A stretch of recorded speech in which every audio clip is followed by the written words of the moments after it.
For a while now, there's been a growing debate in the industry between those who recommend high and low training volumes. I've always been on the side of lower volumes and have found better results in strength, muscle, and recovery from doing so. To explore this topic deeper, I decided to bring on two experts, Paul Carter and Dr. Scott Stevenson, to share their knowledge on this. We discussed the benefits of low volume, the drawbacks of high volume, and why if you opt for a higher volume approach, you may be selling yourself short on results and wasting a lot of time. As always, Paul and Scott don't hold back, and we go deep into 2 hours of training talk. For anyone who's wondering whether they're getting the most out of their workouts, you'll want to listen to this. We cover mindset, visualization techniques, mind-muscle connection, and how to get the most out of the least. Let's dive in.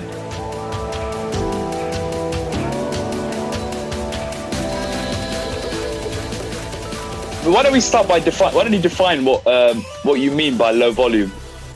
Go ahead, Scott. I'm going to let you run first. I don't know if there is anyone's really sort of definitively defined low volume.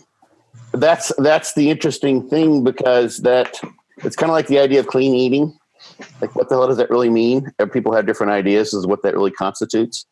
So the first order of business to figuring out what low volume would be is to determine how indeed you quantify training volume. And in that case, you need to figure out what constitutes something that falls in sort of into the bin of being counted as a stimulating set that's worthwhile in your whole training volume. Something that creates inroads, creates a stimulus, something that actually is a worthwhile contributor to producing a novel new adaptation, moving you forward. In this case, we're going to talk about muscle mass, I presume, mainly. Yeah.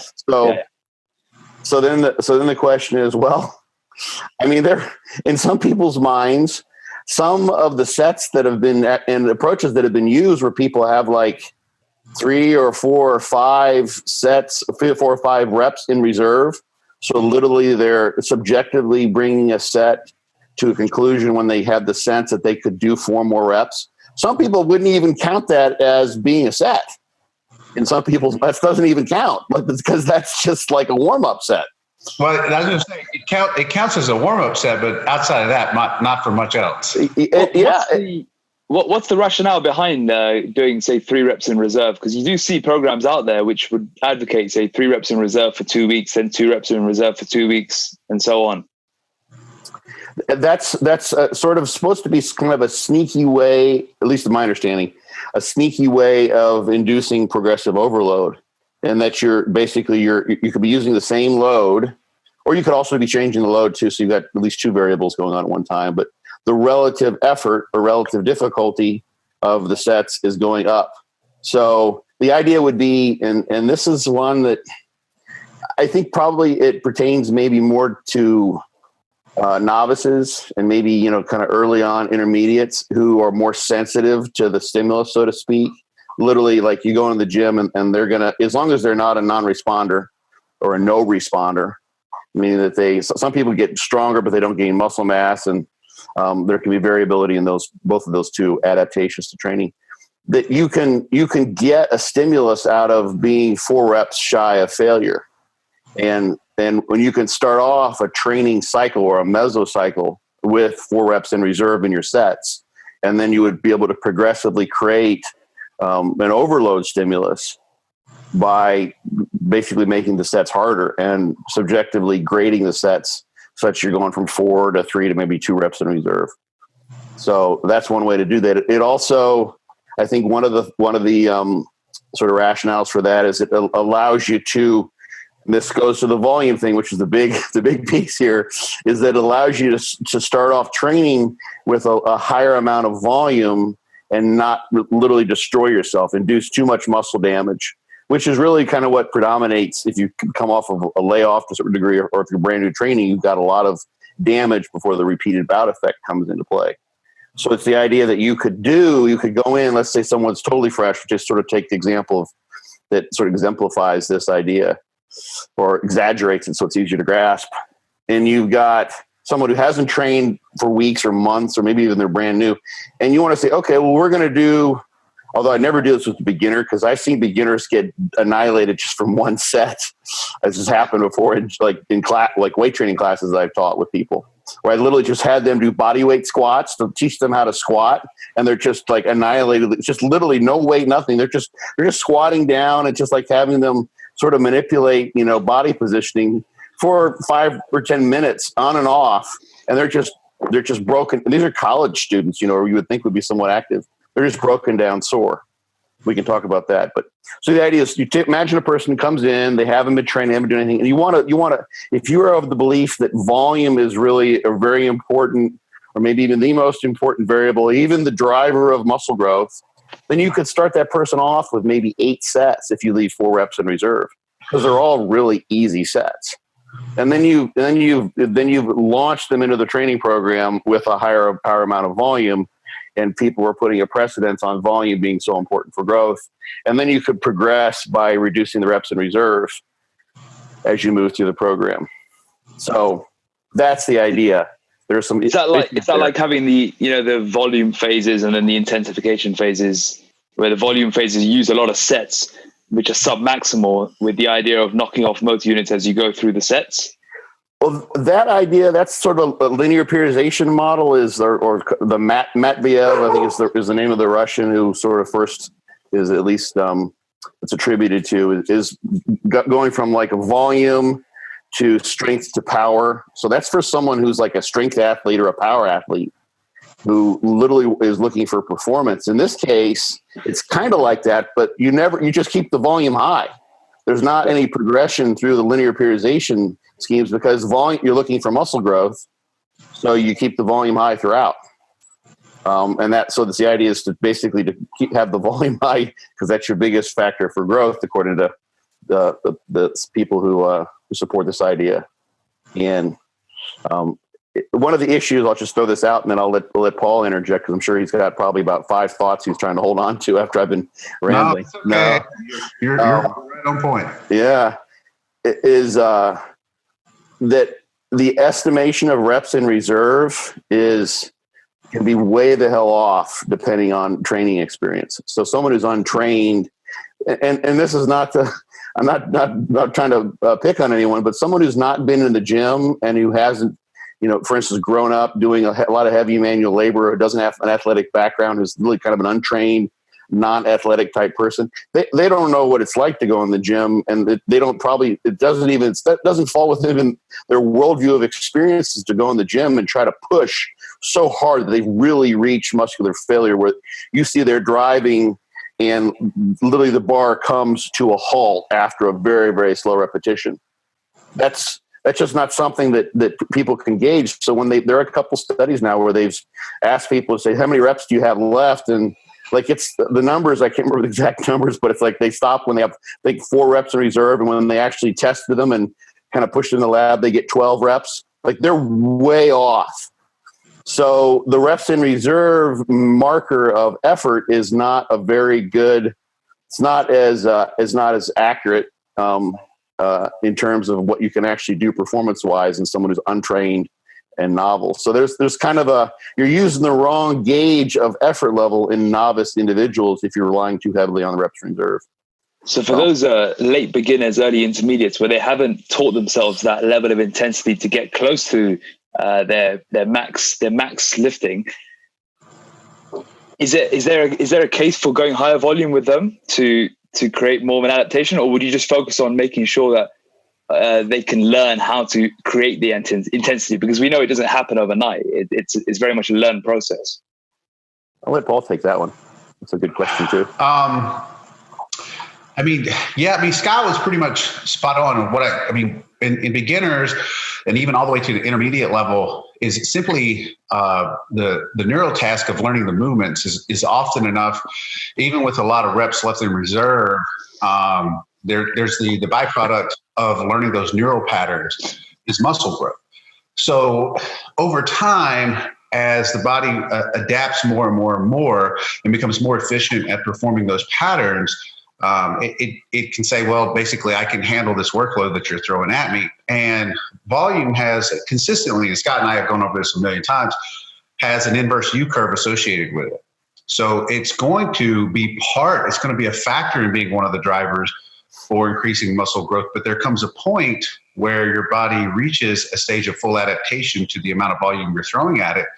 And you just can't continue throwing volume at it and expect to grow and recover, because the recovery process has to be in place. So you have to have a certain amount of recoverability in regards to the stimulus that you're providing to create the outcome of that, which would be the adaptation of new muscle tissue. So there comes a point where, and then we kind of went over this in the last podcast we did where we talked to Brad Schoenfeld, and Brad agreed with that, was that when you look at the advanced guys, the really advanced guys, what they mostly usually have in common is they understand the need for pushing really hard on more of a limited number of sets and even past failure in order to create that really strong stimulus, which happens in, I mean, you'll find that pretty much any advanced guy that you talk to, there comes a point where you just have to train really, really hard in order to continue to eke out those small incremental gains. Because as we all know, when you first start, you don't really have to do a whole lot, which is why I throw out any studies or data that looks at beginners or novice trainers. I just don't even pay attention to, because there's no point. We can throw, Scott and I were training 20 guys that were all beginners. We could just do all sorts of fun, crazy shit, and they would all grow from it, right? I mean, there's nothing that we have to figure out intricately to make them grow. They're going to grow from the neural adaptations, the byproduct of which is going to be muscle growth. And then, but when we start looking, when you get past those initial noob stages, you know, you're focusing a lot on progressive overload.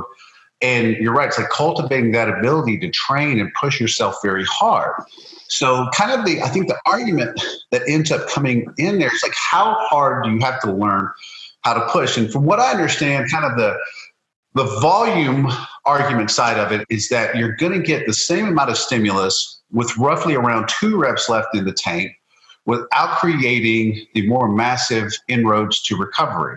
And so that's kind of the argument. So in other words, if you could do, 10 sets where you're leaving 2 reps in the tank and you're recovering from it and you're growing from it, then what you continue to do is push that volume equation up to where maybe you're doing 15 sets or 20 sets for a muscle group in a week, because you're leaving those 2 reps in the tank, and those 2 reps are enough to create a similar stimulus. Except those also leaving those 2 reps in the tank don't take as deep inroads into recovery. Does that make sense, guys? I want to make sure that I'm getting that across. I'm with you. Whereas their argument is for higher intensity or higher effort training is not giving you much more in the way of stimulus, but is far more taxing from a recovery standpoint. So that's kind of the argument that's up for debate. And I don't know that there's a way that you can actually quantify that through data or a study or whatever. I think a lot of that comes back to looking at the anecdotes and looking at individuals. Because Scott and I both, we tell you, from day one, I mean, so we have cognitive bias in this, that we have gravitated towards very hard, high effort, high intensity training styles because we enjoy training that way. But also, it's produced a lot of results in us. Scott is super jacked, looks amazing, stays in shape year round, has a lot of muscle. I do okay. And there's guys on the other side of the equation, that have done well with high volume training and managing those variables. And to me, that usually comes back to if you really hate a particular training style, which is what I was going to say. Scott and I pretty much hate going into the gym and leaving reps in the tank and doing a shit ton of volume. Like, I just don't want to train that way. Like, I don't want to train that way. And somebody would say, well, what if you did train that way and you gained a bunch of muscle mass? I'm like, well, I don't know. I guess I have trained that way periodically at times. I didn't notice some massive difference in upping my particular volume while leaving reps in the tank. More times than not, I left the gym feeling like I hadn't done a lot of work. Even when I did a high amount of volume, because leaving 2 reps in the tank, and maybe it's just because I've spent all these years cultivating that effort, to me, leaving 2 reps in the tank still feels kind of like a warm-up set, I guess. There's I guess there's association contextual value that applies to individuals who have. I mean, can you imagine Dorian Yates leaving 2 reps in the tank if you're watching that guy train? I mean, you're watching, I've trained with Scott. Neither of us leave. We put it all on the table. Some of the other guys, Dustin Hanshaw, Jordan Peters, who Scott's worked with. I mean, when you watch those guys train, I mean, they just leave it all on the table. And that type of effort generally dictates to the lifter that he's inherently going to have a lower number of what we consider quality work sets that are going to be performed within not only the training session, but within the training week. Yeah, there's a lot there.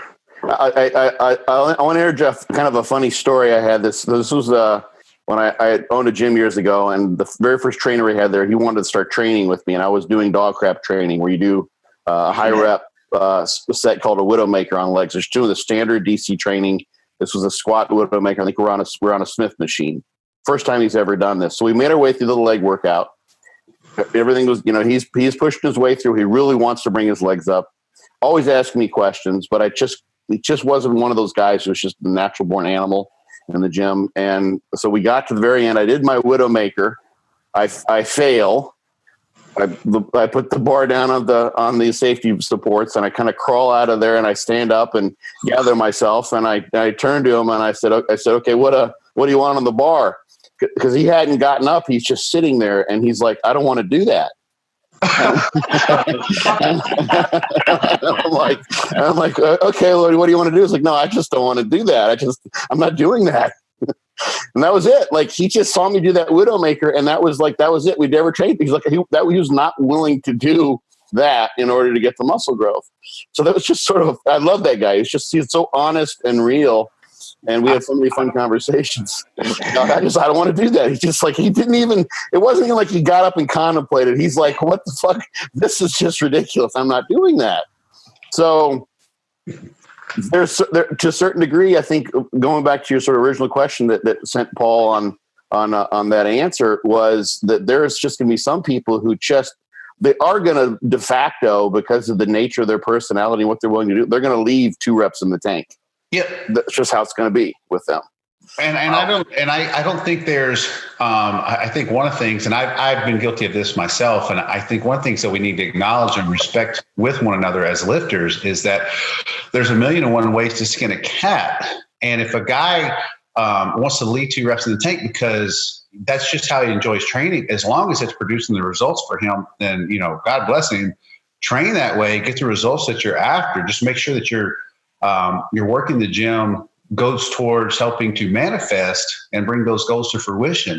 And there's a multitude of ways of making that happen. I think me and Scott, as far as what we're trying to present, is that there's nothing inherently suboptimal about training with less volume and higher effort. I think they both a higher volume approach with leaving reps in the tank can work for the individual if they manipulate their volume, their frequency, and they're loading the right way for them. And for people who enjoy training lower volume, which is a range, of course, with a high degree of effort, if they manipulate those particular variables, it can obviously work very well for them as well. So would you argue that the people that shouldn't be doing low volume, it's mainly based on personality? That's an interesting thing. I would love to see someone dig into that, because let me bring up this is a sort of a neutral scientific way of kind of getting to that question. And this came up when we had a podcast on our Swoley Trinity podcast with Brad Schoenfeld, and we talked about this. And he was talking about the very controversial volume study that we may have talked about it too. We talked about it when I was on Akash. Which study? The most recent study that Brad Schoenfeld's group put out, showing extraordinarily high, like 30 to 45 sets per week. 45 or 47. I've seen Paul talk about it on a T Nation article. Yeah. And that's been hashed and rehashed, and the horse has been beat to death into powder and incinerated. Yeah. So, but the interesting thing that's there that I think is really kind of important is that he said is that there are studies that are done, and this is sort of the mix up to a certain degree. And I don't know that this is expressed that well in the study, and it's certainly been put out, and it's not something that people even understand, but you can do what is really sort of a basic research type study, almost like a mechanistic type study, where you set up these different volume training groups with the idea of understanding the dose response in terms of training volume to muscle growth. And it's a basic research. Basically, all you're trying to do is examine that particular variable in isolation And the underlying assumption that people reading that is that that study was done as a practical, applied, real-world test of what people should do in the gym. That it's applied research. Yeah, and what was great was when we had Brad on, he kind of clarified that. He goes, if people look at that study and think that we're trying to present a practical application with that study, then they missed the boat altogether. Yeah, so that's the idea. Is people have been misrepresenting what the intentions of that study was, and they've been basically misappropriating Brad's opinions and things he said to say, like, Brad's trying to tell people they should do 45 sets. And the thing is that anyone who trains the way Paul and I have been talking about, people train really hard, know that you can look at the training regime they did, and it would be flabbergastingly impossible for someone who really redlines in the gym to train with that many, doing those exercises. It just wouldn't be done. It's just literally a physical impossibility for anyone who's human, at least. So what happened then is that within the constraints of their study, the way those people carried that out, they had a phenomenon which was really somewhat, unfortunately, I think, limited to this study, that people can actually carry out that number of sets.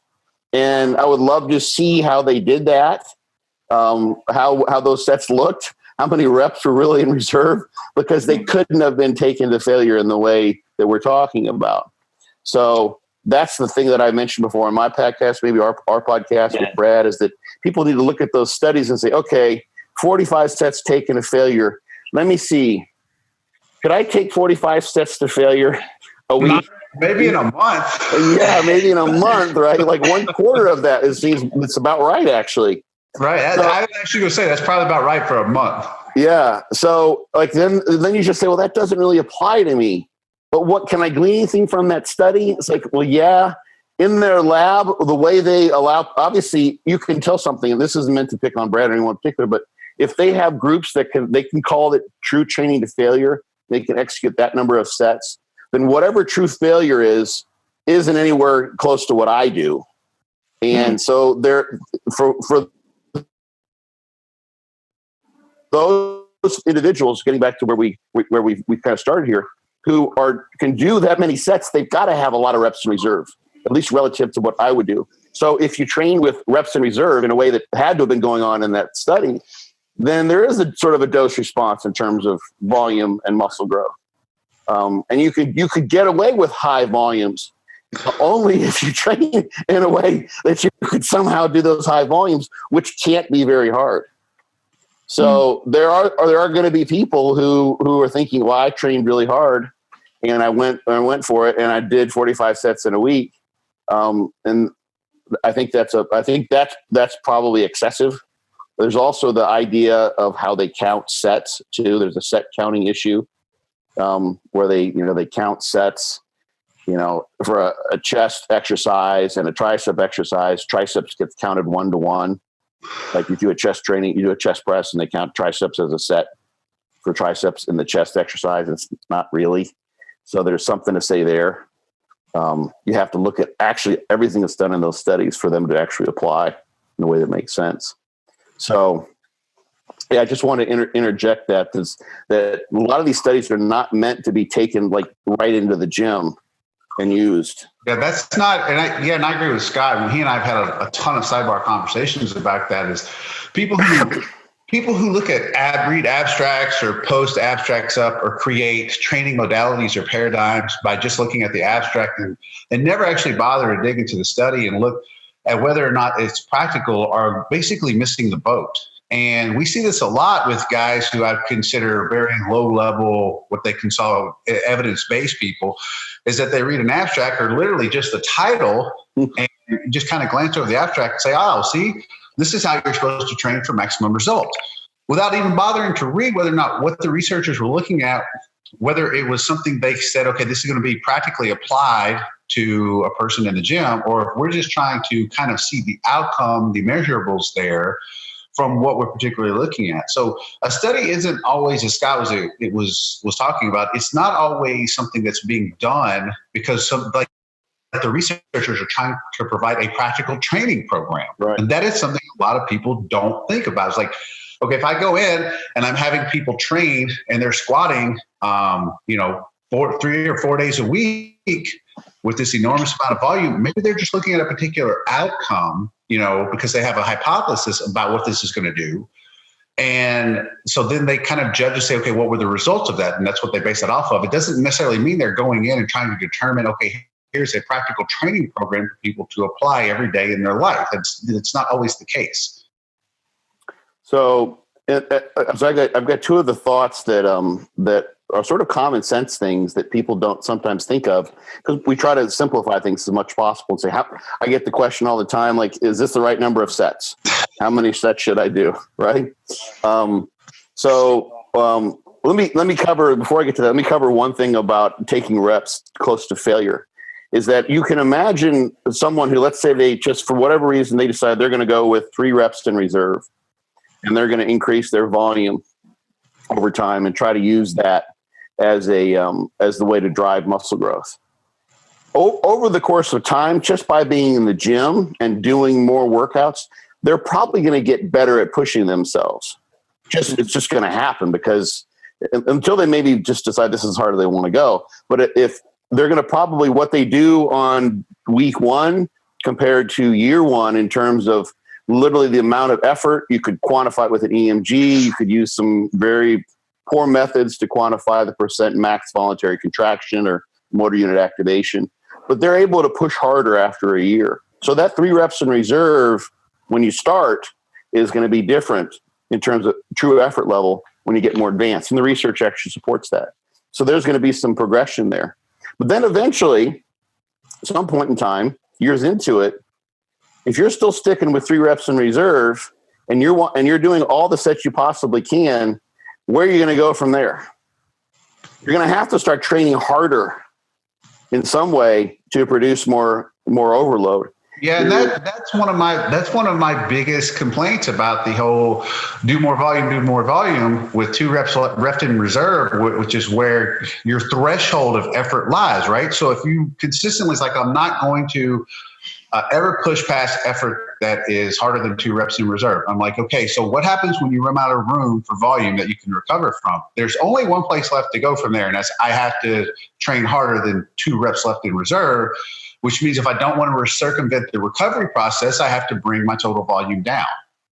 I don't know of any other way. And like I said, when we did the last Slowly Trinity, it was something Scott, and Brad all agreed with it. At some point, you're going to have to train really freaking hard to stimulate the growth response.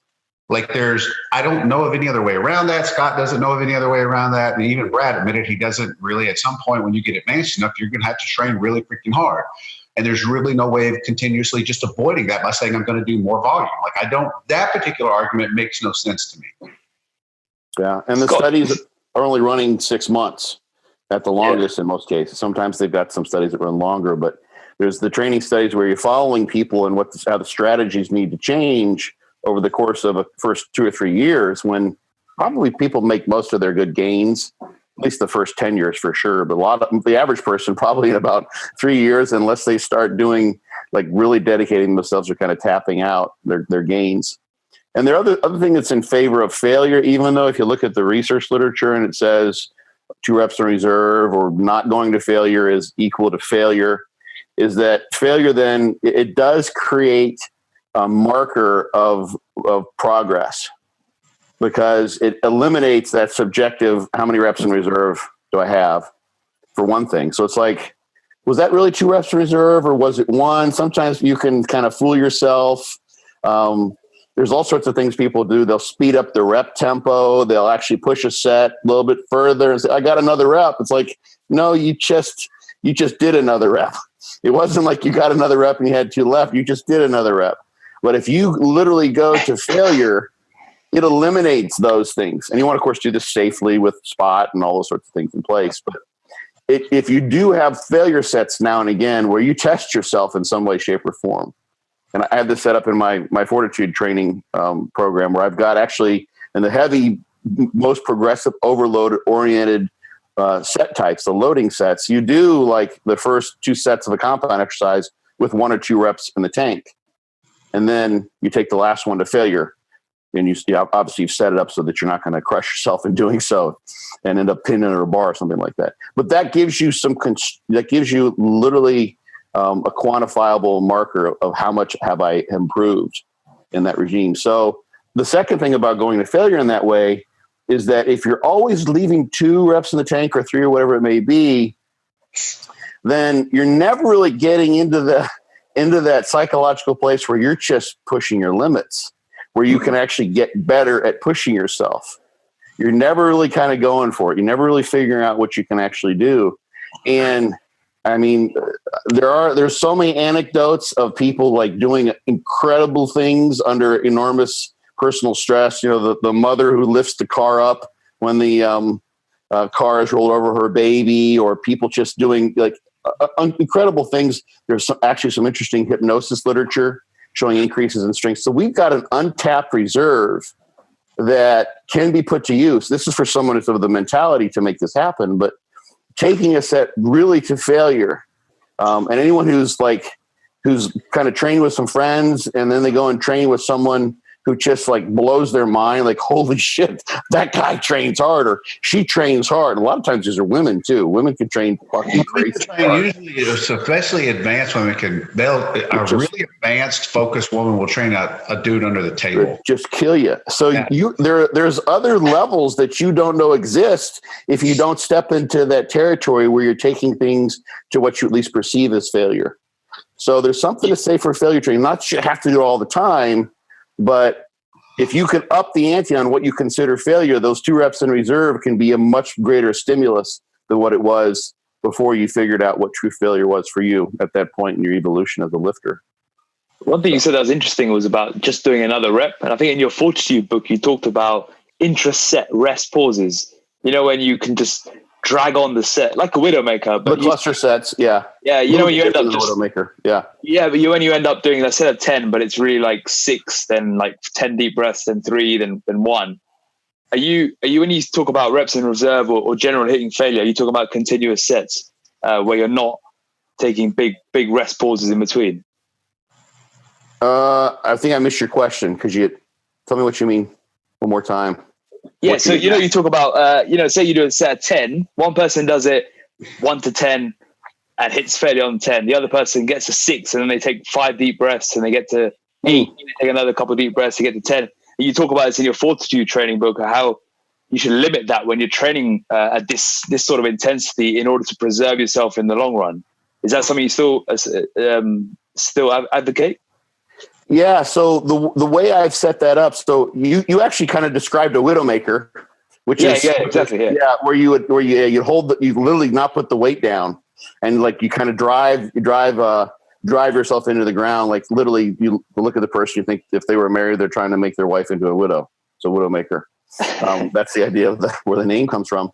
I still do, because I do think volume is important. And in those cluster sets, the way I've set them up in Fortitude training, you have only one failure point. Yeah. So you do sets of 4 in this case, because it seemed like it was a nice number. You could do 5 or 6. You could do that various different ways, depending on where you find is probably maybe a best loading for you, or you could actually vary that if you wanted to. There's no, like as Paul says, there's a million ways to skin the cat, but you do sets of 4 and with basically 1-to-1 work rest ratio. And then you get to ideally in your 4th, 5th, or 6th of what would be 6 total sets in the cluster set, you'll have a failure point. So it's just 1. So you do have a test of yourself. You do have a failure point. And then you drop the weight down an appropriate amount so that you can finish out those 6 sets, which would be 2 more sets of 4, 1 more set of 4, without a failure point. So that gives you volume. It also gives you the chance to sort of reassert yourself in terms of making sure you're doing the lift the right way. Because you know what it looks like when people fail? It looks pretty sloppy a lot of times. Yeah. You drop the weight down and you can sort of reconnect with the mind-muscle connection, so to speak, and make sure you're doing things properly. It also keeps your volume roughly the same so that you have some control over the volume. If you're failing in the 4th of those 6 sets and you just stop, well, then you've missed out on 8 reps at least. But if you keep that, so it was a way to exactly do, I think what you were asking about is have one conserve yourself to one failure point, but do some relatively heavy lifting, this what would be about a 15 rep max in terms of load, a little bit less after your failure point, without those failure points. So that's a way to accrue volume, still have a failure point, still train hard, because anyone who's done those, especially for legs, the muscle rounds, they're not easy. They're really, really hard. And that's actually a different, I think it probably helps people because of the difficulty of them. There's probably some muscle endurance that comes along, maybe some cardiovascular adaptations. The breathing is the hardest bit. Yeah, it can be. Yeah, you can get pretty gassed if you're not in good shape, but you adapt. I mean, I know I did. I remember the first time I started doing it, I'm like, this is going to be really hard. I was amazed at how quickly I personally adapted. It's been years ago now to that type of training, and people tell me that. So it basically brings about a new sort of dimension to one's fitness, I think, that then carries over and helps with loading sets. So when you're doing heavier sets, those rest intervals are like, I get a minute and a half rest. That's like going to the beach. It's nothing compared to what I've just done.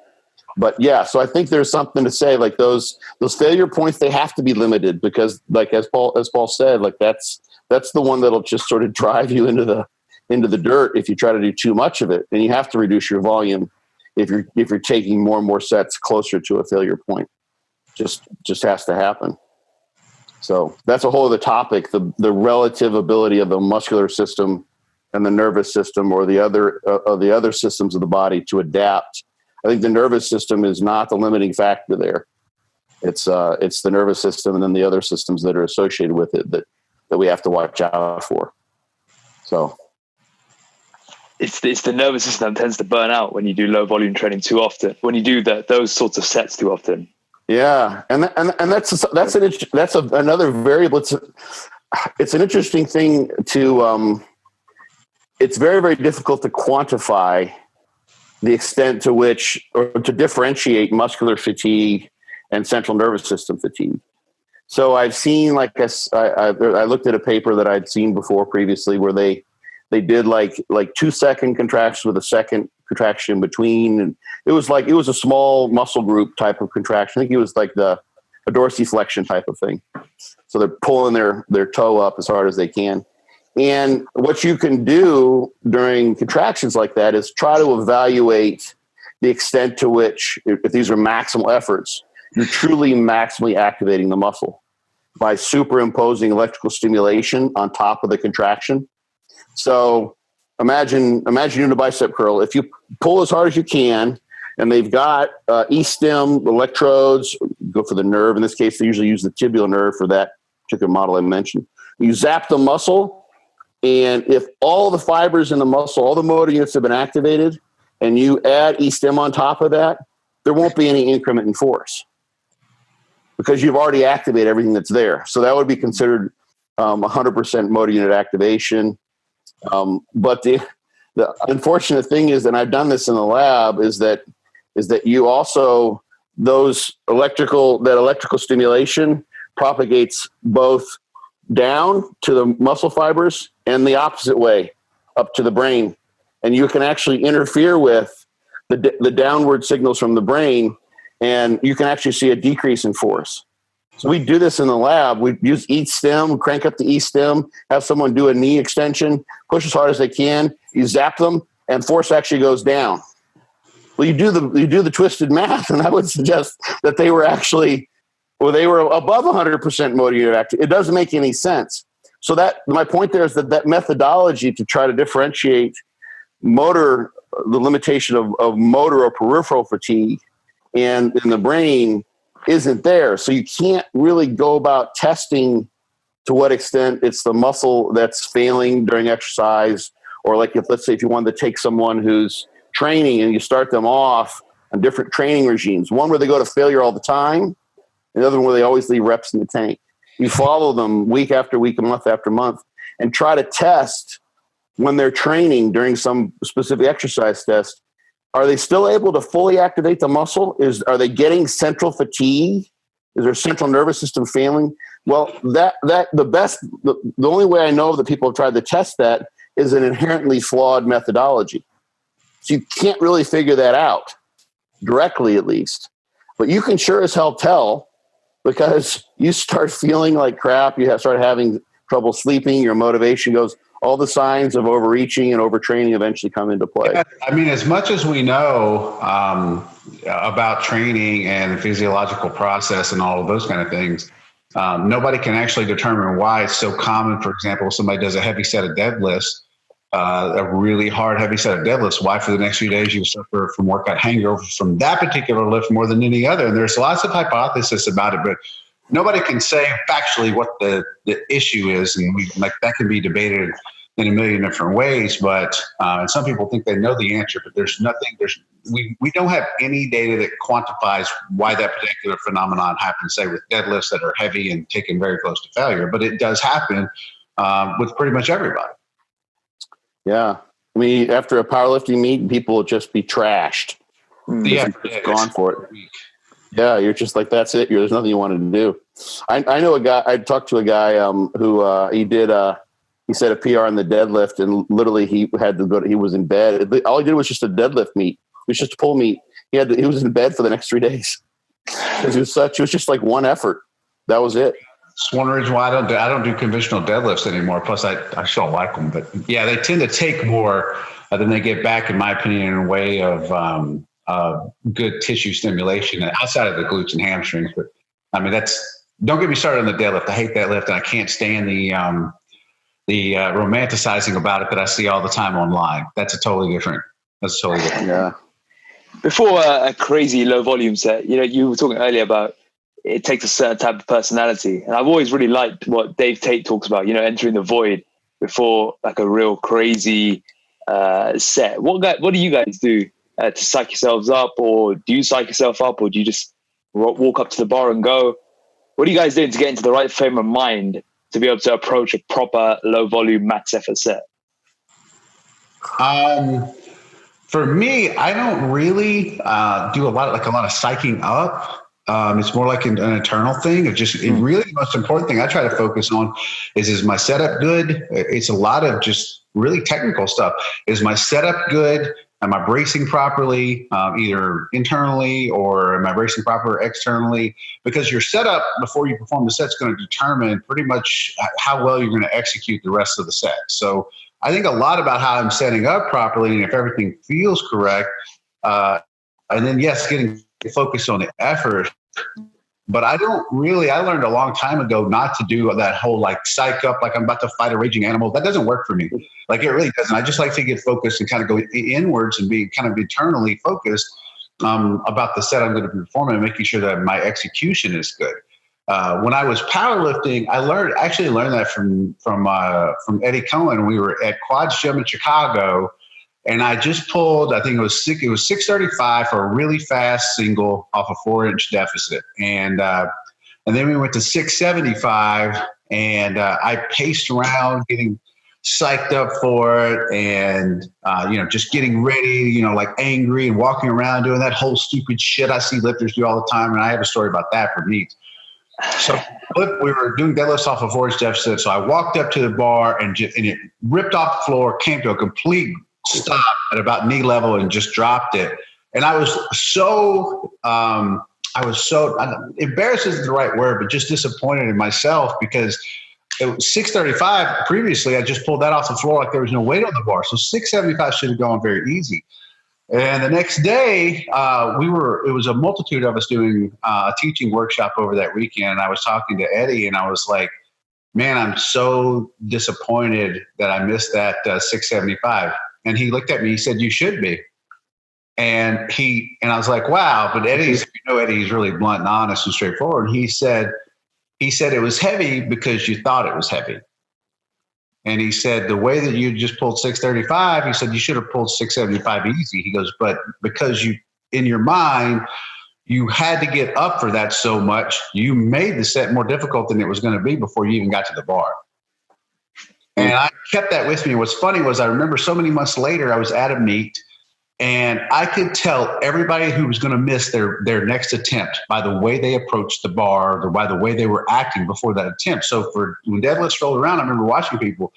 And for openers, somebody walk out, they'd get set up, boom. They'd be in good technical position, they'd pull the load. Walk off, second attempt, most guys have to get a little bit of psych, walk up and get set up for a bar. So for guys who are going for PRs, you'd see them. They'd be pacing back and forth, trying to get ready. They go up, and every time they would miss. Every time I would see the guys doing that, pacing back and forth, trying to get super psyched up, they get to the bar and they'd miss every single time. It was 100% success rate or 100% failure rate across the board. I remember watching that day. The guys who you could see come up and they were just zoned in, like they would get set up like they were on the other ones. Even if it was a PR, they would make it. And so there is a huge mental factor. I think lifting is metaphysical, and how you're approaching those particular sets matters. If you're going for a set of 8 or a set of 10 or whatever, there's energy that you expend getting super psyched up and prancing around the gym like a wild animal and all that kind of stuff. That's just not my thing. I don't want to expend my energy there. So for me, I really just focus on my setup. If I'm braced correctly, if things feel right, and then I'll take a few deep breaths and get ready, and then I'm off and I go. That's pretty much it. Yeah. Well, there's an inverted U between performance and arousal for pretty much anything, like any kind of motor task you can come up with. And I think the nature of the deadlift makes people want to like really kind of shift that arousal level super high because it's fun. It's fun to get adrenalized like that. It's a blast to get amped up and ready to just kick ass. But it takes you off the optimal level of arousal for performance. Because then your motor control is just not there. Yeah, you're just fucked, right? The thing for me, it varies by movement and what the goal of that particular set's going to be. So it's funny you mentioned Dave Tate because I got to train. There's actually a video. I think John entitled it "PhD versus Meathead." And it's on YouTube, and it's partial deads with a bunch of chains, and it was a Mountain Dog style challenge set is what we did, and which is one of those things that's fun to do because you just kind of go bonkers a little bit. And I had we're pulling with I think the plates were in kilos, so I didn't really know exactly what was on there, and there was like 8 chains on each side. And I don't pull with chains. I'll use bands sometimes, but I don't have that many chains to any gym I go to. And I just, for one person to load those up, I usually train alone. That would be ridiculous. So I really didn't know what I was in for. I had no idea like how many reps I could possibly get. And so this is just like this journey into the unknown abyss, off we go into the land of pain and hell.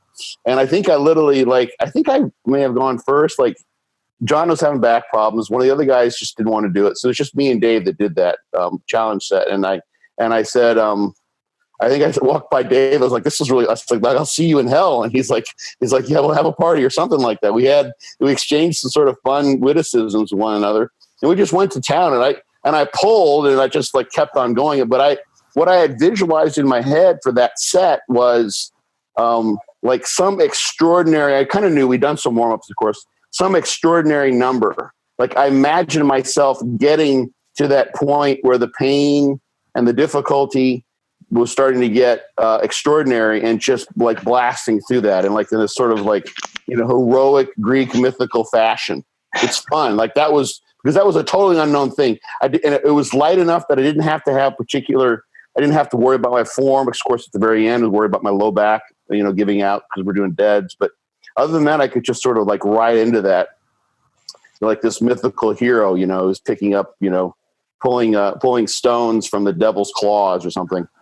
But if I'm like doing fortitude training, and I've got like, let's say I know because I'm using my logbook and I'm doing like some sort of a squatting movement, and I know what I want to get rep wise. I know where I want to be before that set. I will visualize in every detail that I can come up with how that's going to happen, how it's going to go down. So I know how when I lift off, what's going to happen. I know how the belt's going to feel, my midsection is going to feel. I know how my foot placement should be. I know how the weight should feel on my shoulders, my shoulder girdle. I know how my breathing should be, and I literally can imagine. I will imagine reps and reps. I'll kind of move through the first easy ones once I've got my setup taken care of, visualized. But then I will imagine let's say I'm going for 10 reps. I literally will see in my mind's eye those, and oftentimes tell myself 10 reps and see it happen and literally experience that to the extent I possibly can. And in some of the cool visualization literature where they've had people, like, you can actually get people better at lifting tasks just by imagining them. Like, no training at all, but people will get stronger. You can measure the areas of the motor cortex involved with those movements, and there's activity there. So you can have there's a practice effect that can be had and ingrained and improve performance just by visualization, as long as you've got the right amount of detail. Yeah, there's actually an increase in acetylcholine that happens when you do that. So whatever motor function that you're going to be performing, the more you actually visualize that, when you go to actually perform it, the coordination happens because there's actually there's more acetylcholine that's released in regards to the synapses or whatever, that little space that exists between the nerve and the muscle that.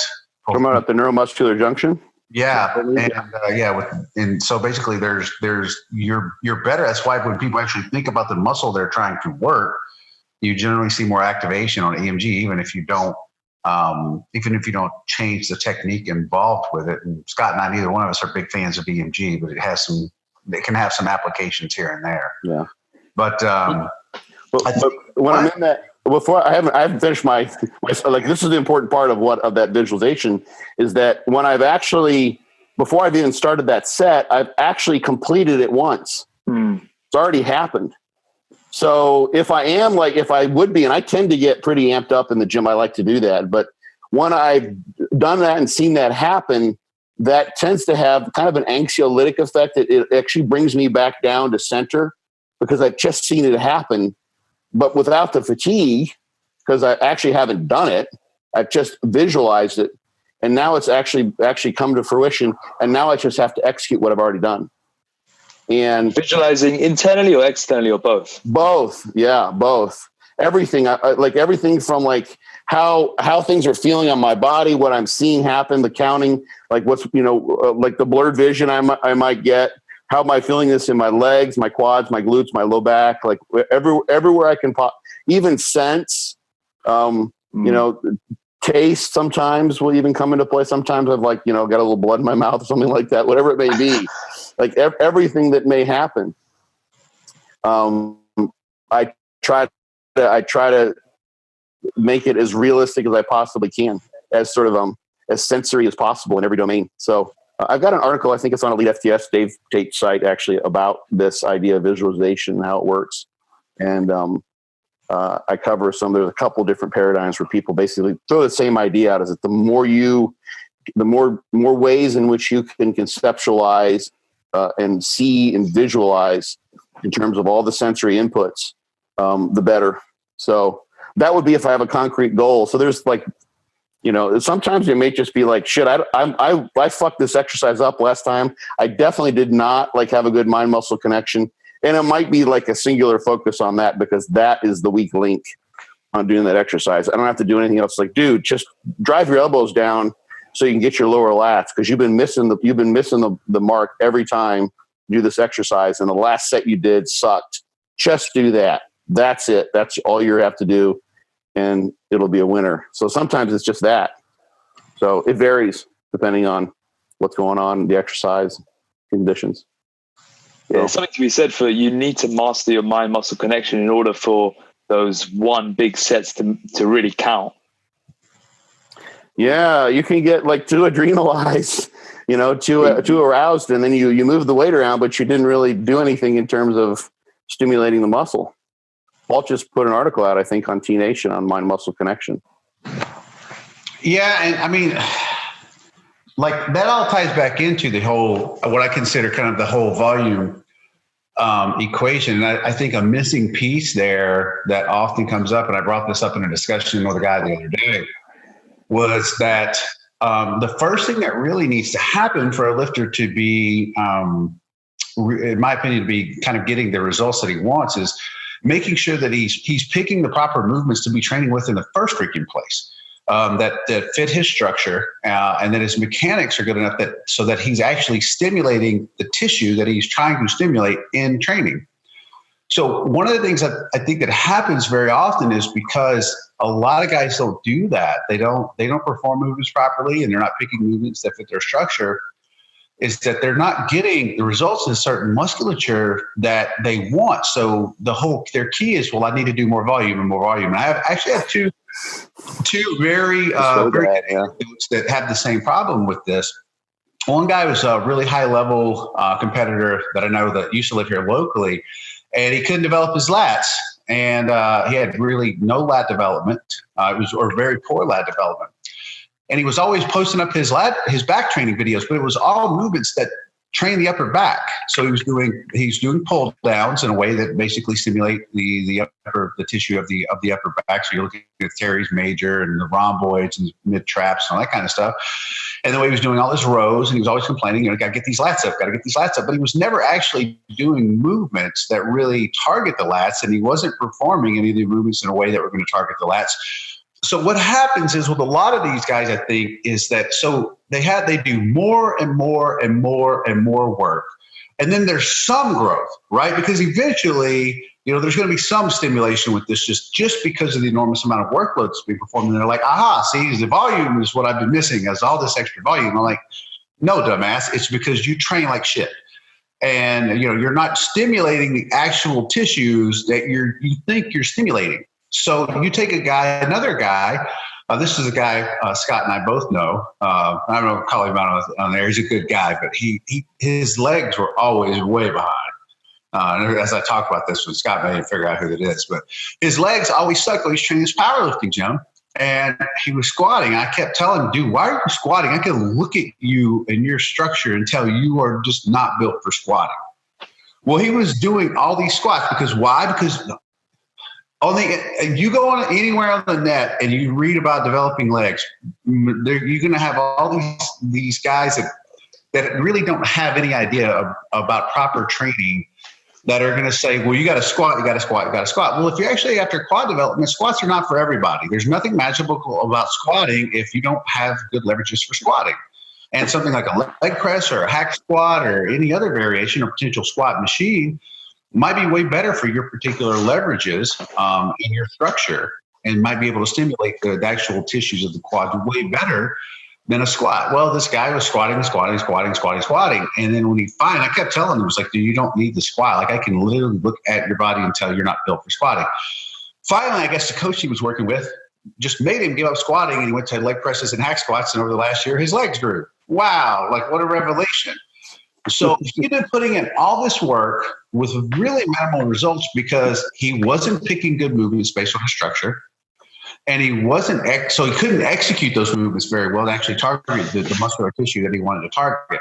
So therefore, what did he have to do? He had to do a ton of work to get minimal results. Well, these guys that say stuff like, well, if I do 15 sets for, biceps or for shoulders or triceps or whatever, and I get a little bit of growth, then maybe I can do 30 sets or 20 sets or a million sets, and then I'll get even more growth. Well, I'm like, well, have you examined the movements that you're using to stimulate growth in that area? And have you examined how you're executing those movements to make sure that you're actually, the greatest amount of tension is being distributed on those muscular groups? If you can't answer those questions, then a lot of guys just end up doing a shit ton of volume in order to stimulate. Because if you do a shit ton of work, something gets stimulated, right? Like something will get stimulated. And that's not even getting into everything from looking at, the link to tension relationship that you have to make sure you're getting the most out of pretty much all the contractile force out of the full range of motion. So like, for example, going to failure, that can mean a multitude of things as well. For example, going to failure on leg extensions. Well, if you go to where you can't fully shorten the quads and get your legs to the very top, that doesn't mean that you still don't have some contractile power left in the muscle in that bottom quarter of the range of motion. So which one's failure, for example? There's all these different facets you could cover. But I think the most important thing is if you're going to get into programming and figure out how much volume that you need and sets and reps and all that kind of stuff, the most important factor for literally everyone is that you have to determine that you're picking movements that fit your structure, so that way you're creating the greatest amount of tension on the muscles that you're trying to work, and that you have good movement execution. And those things tend to be lacking I would say across the board for the majority of people. So then, of course, they end up with crappy programming because they're not working with the right tools in order to make their programming work the best for them. There's an analogy here. It's sort of like I'm imagining someone who wants to learn a new language, like they want to acquire new muscle mass. So like some people, I learned German through the kind of textbook way. Initially, I learned the grammar and, memorize the articles for the nouns and all this sort of stuff. And I'm pretty good at that, but that can only take you so far. And then I went and actually lived in Germany, and my German got much, much, much better.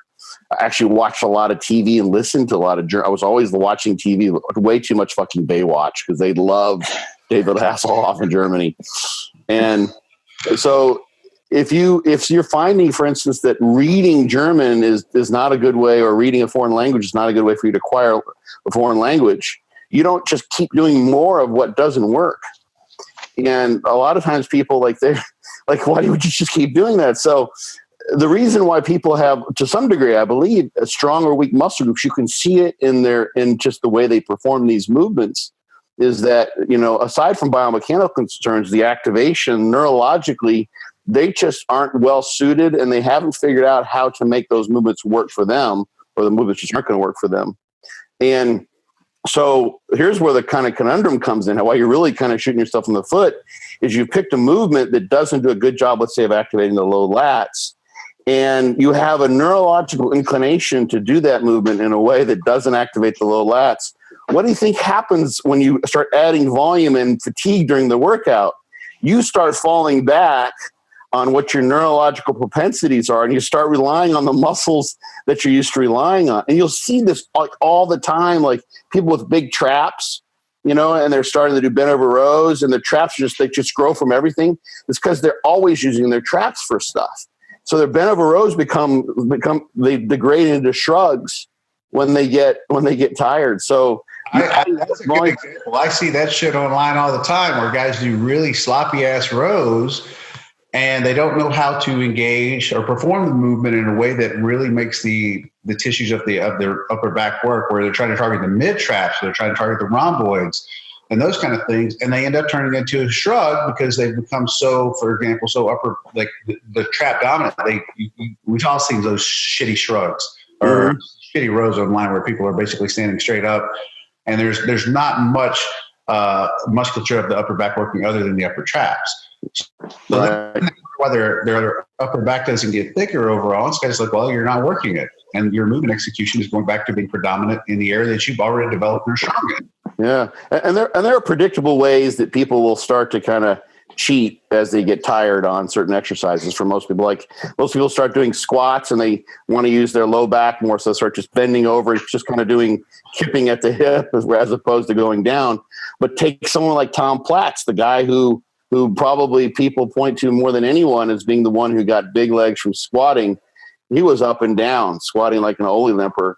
But his femurs were this long. He was perfectly designed for it, but when he was going to failure too, you wouldn't see him switching his form in a way that took the stress off the muscles he was trying to grow. And I think that's what happens with people when they just add volume, is they'll just fall back into those bad habits, and they will be better off probably reducing volume and increasing the quality of the sets. Yeah, they're going to see to use those exercises.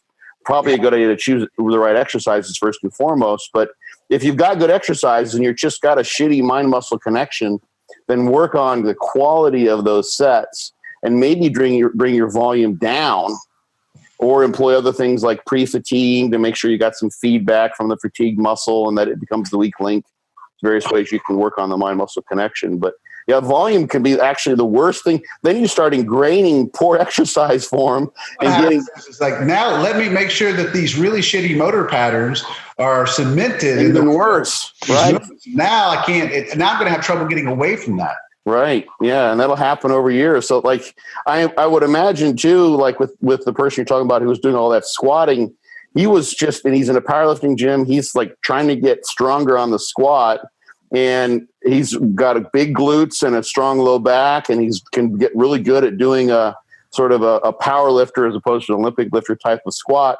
So he probably over the years got better and better at doing squatting in the way that he was best suited to move the most weight, which was just the opposite of how he should have been squatting to get the most muscle in his legs. I think he's focusing on the progressive overload in terms of load on the bar as opposed to load on the muscle. And I think a big thing that we fight when it comes to programming are those factors, is that I think that we don't emphasize the fact as a whole, as basically educators or teachers, as the fact that there's no particular right or wrong movements. The right movements are the ones that fit your structure and that you can stimulate the muscle tissue that you're trying to stimulate in the gym with. What I end up reading too much, I feel like, just from my perception, is these blanket statements like, if you want a big back, do fucking deadlifts. I'm like, well, no, the deadlift's a shitty back movement. Like literally biomechanically, it's a shitty movement to train your back. It does a pretty good job of training your glutes and hamstrings to a degree and your erectors, but as far as the rest of your back, it's mostly working in a static position to hold your spine in place and to hold the weight of the bar, the resistance over midfoot. But it doesn't do anything to say work the real length to tension relationship. You're not really lengthening anything in the upper back. You're not really shortening anything other than working isometrically. And that's a substandard way for back development. But people will do stuff like, well, Ronnie Coleman deadlifted. Yeah, but he also did barbell rows. He did T-bar rows. He did lat pull downs. He did dumbbell rows. He did a multitude of back exercises, but he was also Ronnie Coleman. But if you read about how to develop big legs or develop a big back or whatever, any of this kind of stuff, it's these standard blanket responses of you got to go deadlift, you got to go squat, you got to do all these things. But that doesn't apply to everyone. Like squats really, I think more times than not, it's just like any other movement. Is that there's plenty of people out there who don't have the mechanical structure for squatting to grow their quads. I was one of them. Like all the years I did powerlifting, I ended up squatting 660 without a belt or knee wraps, but did very little for my quads. The way that I'm built, I was very hip dominant in my squat. No matter how much I changed my stance, my quads didn't take the brunt of the load. I ended up suffering a lot of actual quad injuries because my quads actually lagged behind everything else.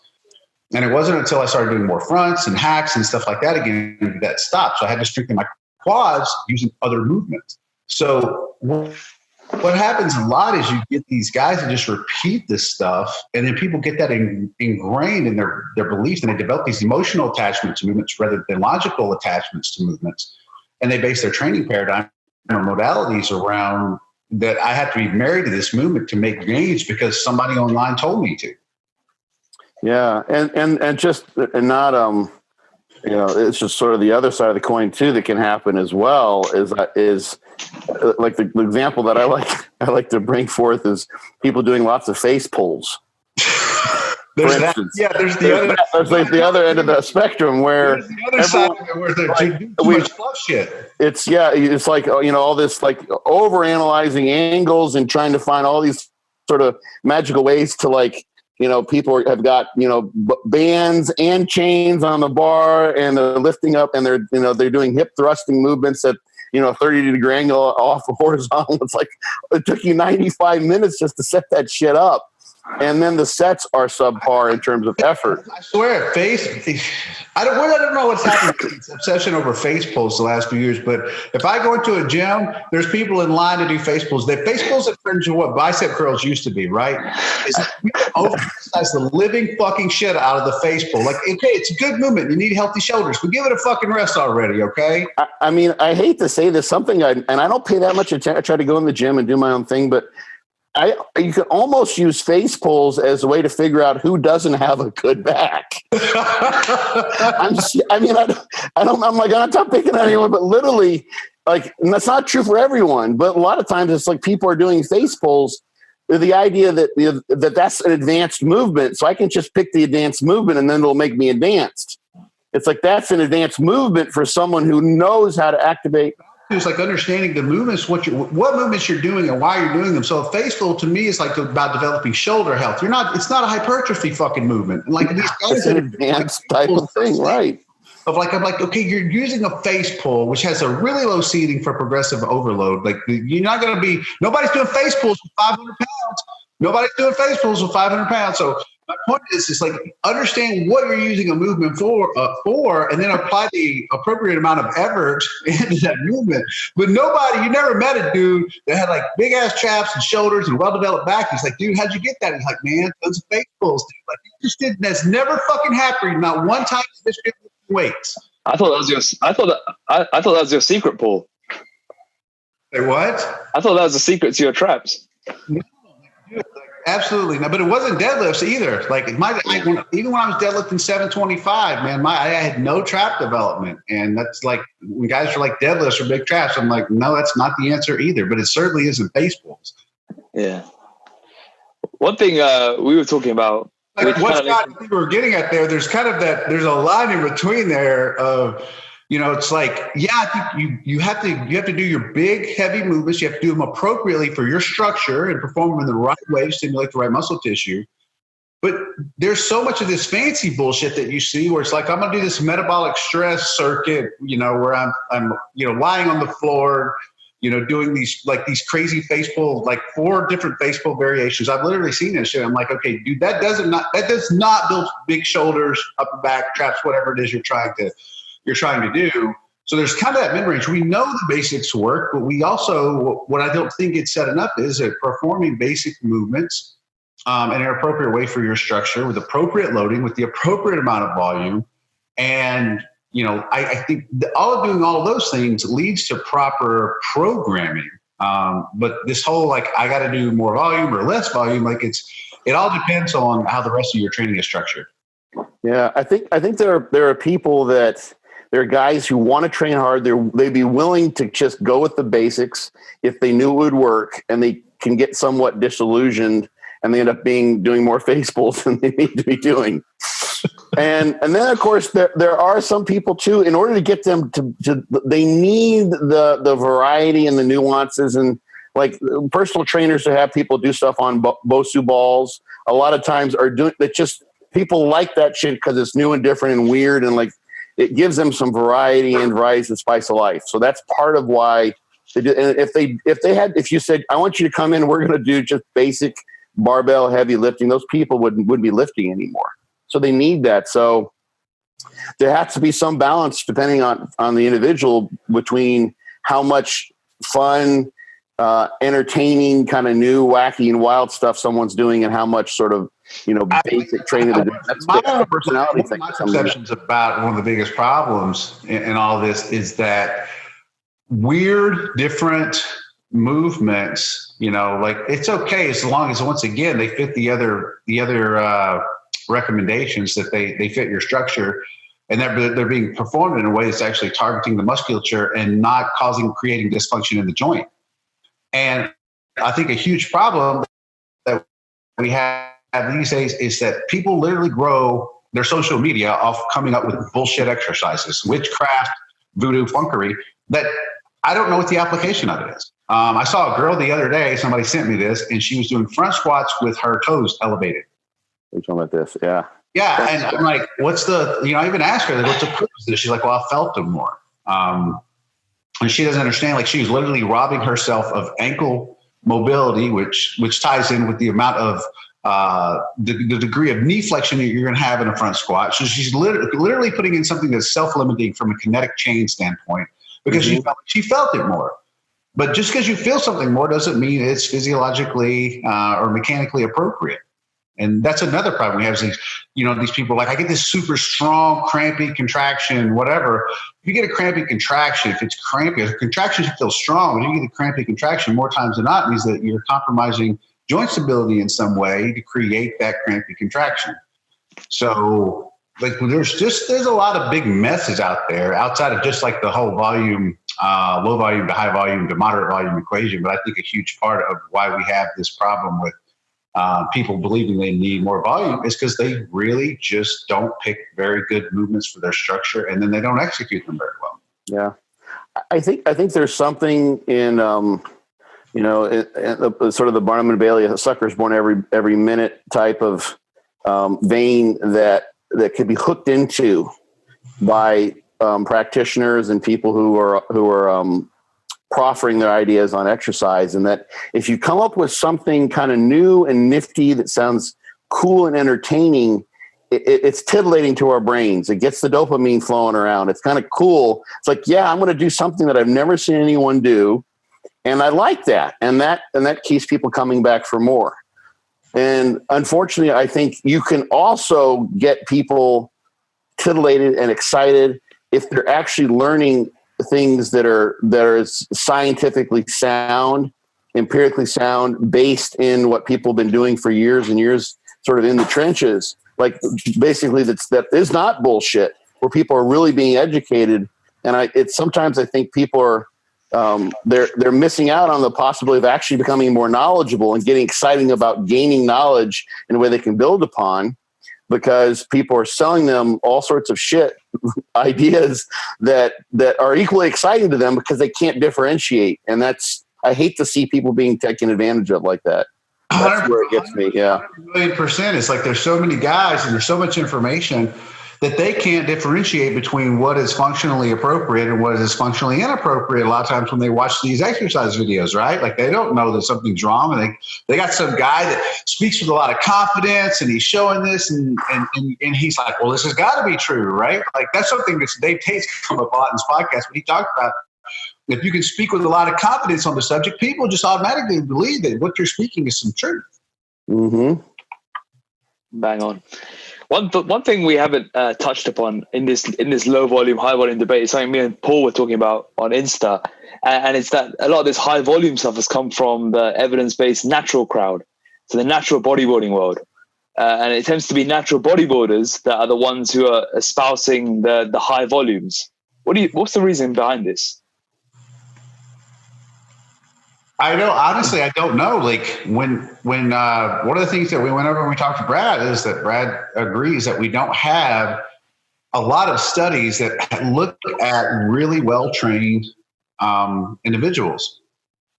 And in other words, we have a limited amount of studies. It's probably something to the tune of maybe 8 or 9 studies overall that have looked at somewhat well-trained individuals. I honestly, Scott and I've had this conversation, I don't know how many times. I don't really know what it drives the whole natty community to this belief that they need to train more often and more volume. Forever it was taught, if you guys remember back in the hard gainer days, the natty community believed, well, we're hard gainers, so we can't recover as much, so that we don't need to train as often. You guys probably remember that, right? The hard gainer days was like hard gainers need to train 2 or 3 days a week, just focus on basic movements for a limited number of sets.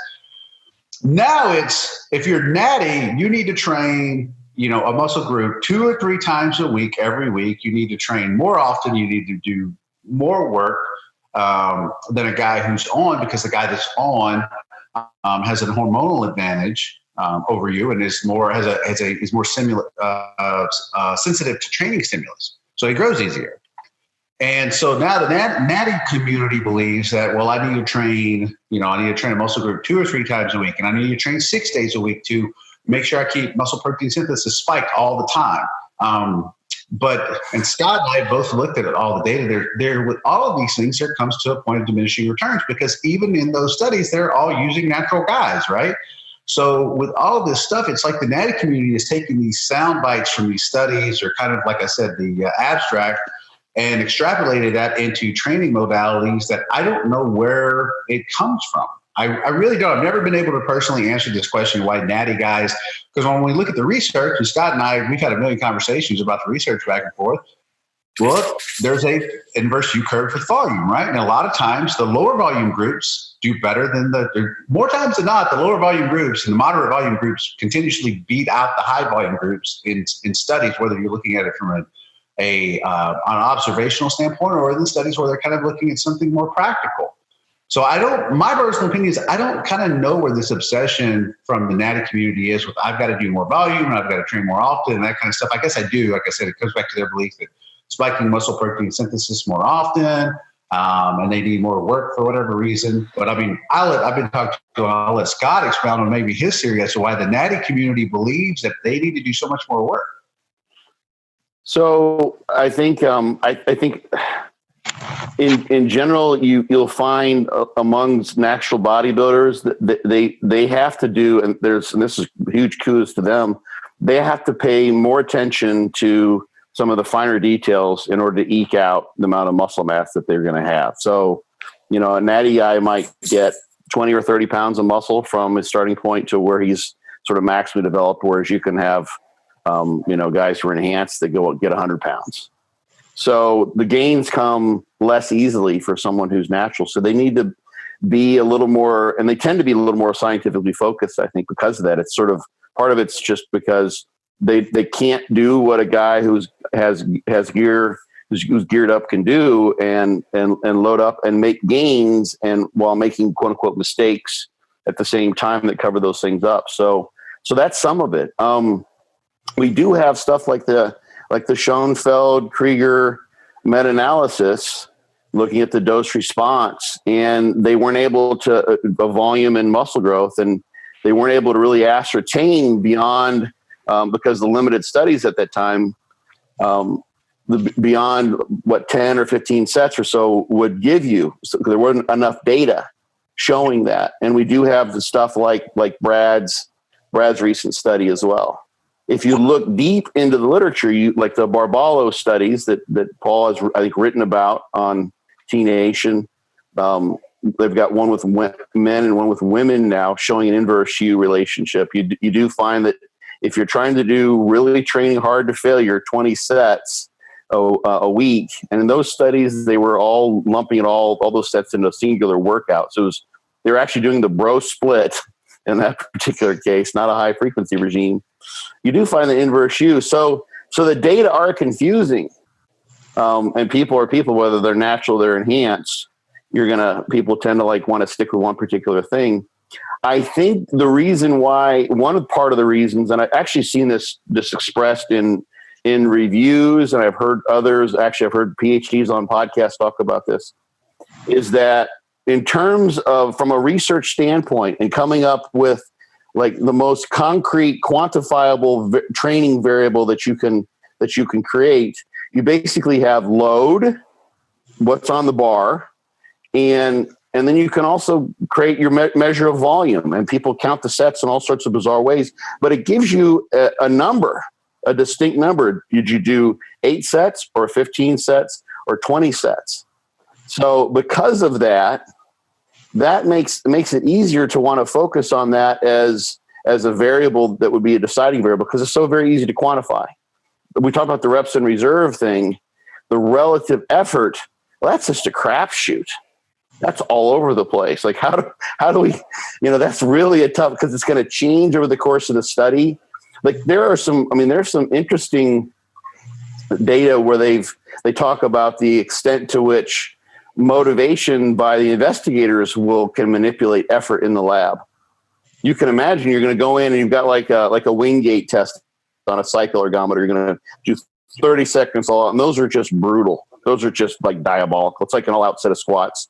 And in one situation, you've got Dr. Poindexter with his pencil protector and his white lab coat and his clipboard, and he walks in. He says, "Okay, well, as I count down, I'd like you to begin. 3, 2, 1, begin." And then he tells you, "Okay, 15 seconds left, 10 seconds left. Okay, done. Thank you very much. I think your next appointment is for tomorrow morning." And that's it. And then you compare the situation where you come into the gym or come into the lab and you've got Poindexter, and he's a big jack dude, or he's like a cyclist, and he's a researcher, and he's got 3 graduate students, and they're screaming at you in your face, "Go, go, go, go, go, go, go, go." You could dramatically impact someone's effort level. And that happens. That's why labs sometimes can find different experiences. I don't know what it was like in Brad's lab, for instance. I'm picking on Brad, but with all those sets, they may very well have just chosen, because I can't imagine trying to run a bunch of subjects through 45 sets a week, screaming, yelling at them. I'd be exhausted personally as a researcher. So you might just step back and take that objective, I'm not going to in any way try to contaminate the effort level here with any outside influence and motivation. So you've got all these variables. Frequency is something that you can vary, and that's been studied somewhat and it's been analyzed. But volume is an easy one to look at. It's funny if you go back And you look, there's a Wernbaum has a review article it was published in 2007. So that's over a decade ago now. And it's a fairly complex review article looking at different types of contractions, elbow flexors versus knee extensors. But basically he comes to the conclusion that like 10, 15 sets per week, somewhere in there is about where you want to be. Something like that. And that's 10 years old. We still keep on coming back to that. If you look, I'm going to say we still keep arriving kind of back at that same conclusion every time that we look at any of this stuff, and it's generally going to fall within that range. And like I said, it's a range. I don't think there's that's why when natties talk about doing this, exorbitant amount of volume in a week, I'm like, dude, if you're not growing, here's my thing. If you can't grow on 15 sets a week, there's nothing magical that's probably going to happen at 20. Like I said, you're either. And that's what sucks. Sorry, I didn't mean to interrupt you, Paul. No. I was just going to say, like, if you can't get it done in 15 sets for a muscle group in a week, there's another problem. 15 sets for any muscle group in a week should be plain enough for every single person walking the face of the planet to grow. I don't care if you're natural, enhanced, or whatever. If you can't get it done in 15 sets, some people will say, well, maybe I'll grow better at 20 sets. I'm like, the amount of growth, if you're able to do 20 sets, and like I said, if you can't get it done in 15, it tells me that, once again, it comes back to you're probably not picking very good movements for your structure, and your execution probably sucks, and or your effort sucks too. You're not putting enough just effort into the working sets. So if you can't really get it done within that range that we've continuously seen, there's some other problem that's going on in your training. So if you're a natural guy and you have this belief that, well, if I do 20 sets, and I've even heard some bullshit like guys doing 40 or 70 sets a week for back. Look, if you got to do 40 sets for your back in a week, you don't know a damn thing about training. And if you're coaching somebody and having them do that many sets in a week, then you don't know a damn thing about coaching people.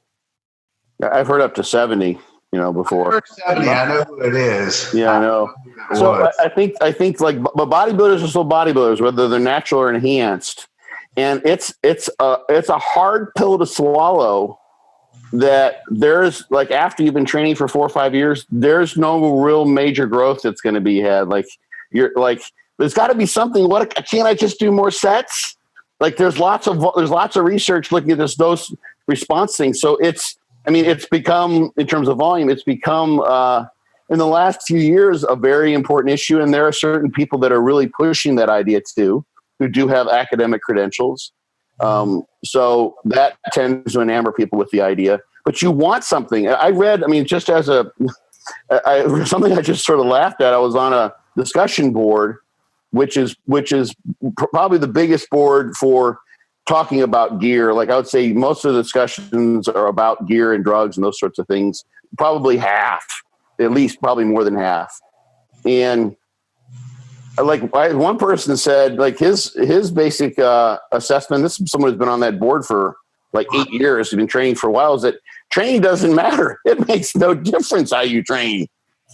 Like, it makes nothing at all. And, I can actually understand, I don't agree with that, but I can understand what he's saying is that if you're someone who's going to train hard by nature, you just realize sort of intuitively, I got to train hard. And we haven't really touched on this important topic, who's going to auto-regulate their training and train in a smart way, then maybe there's a difference between doing all your sets once a week versus doing all your sets 3 times a week. Chances are you would auto-regulate and figure that out. 10 years, Scott, though, you and I both know it's not going to fucking matter. It's kind of like creatine, right? Like, so whether you creatine load, like some people advise creatine loading. If you're going to take creatine every day, if you creatine load for the first 5 days, 20 grams a day, okay, yeah, you're going to end up with the cell saturated faster. But over the course of the month, if you just take the 5 grams a day, you end up at the same place in a month.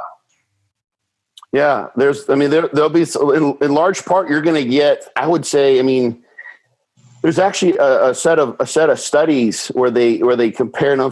I mentioned this when we were talking with Brad, I think when we had an outage on our internet. Damas did these studies and they compared frequency, and I can't remember the details. I have to look at it, but basically it was a nice model. They had individuals training one leg with one frequency and the other leg with a different frequency of training.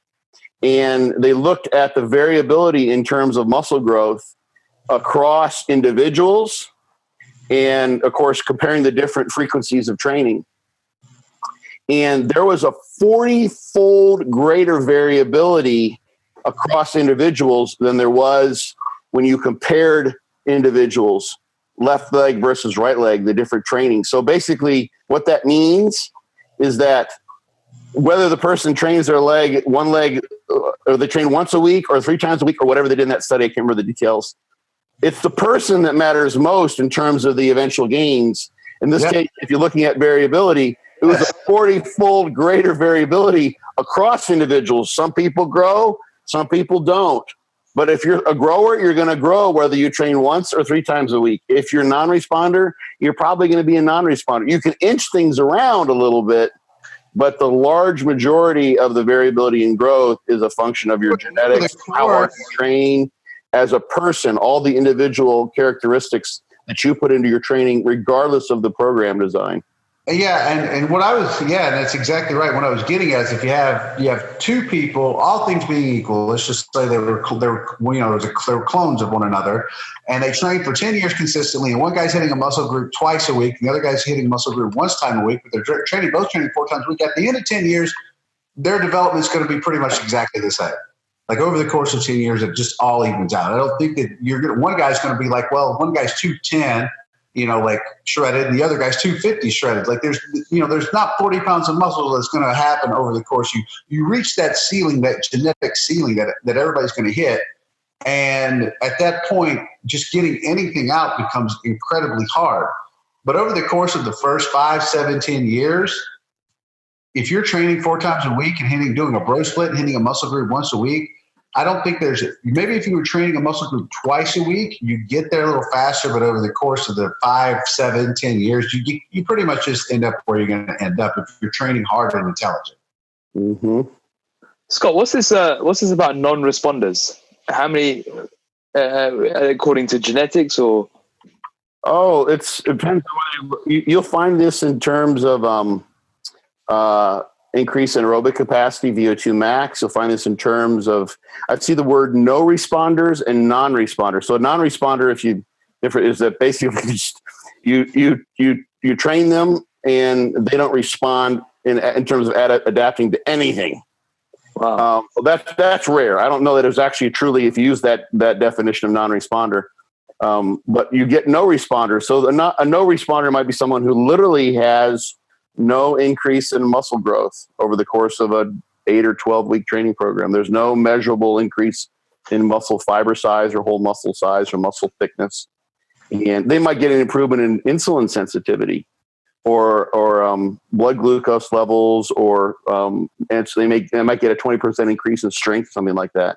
But they might be a no responder in terms of muscle growth. And that's completely genetic?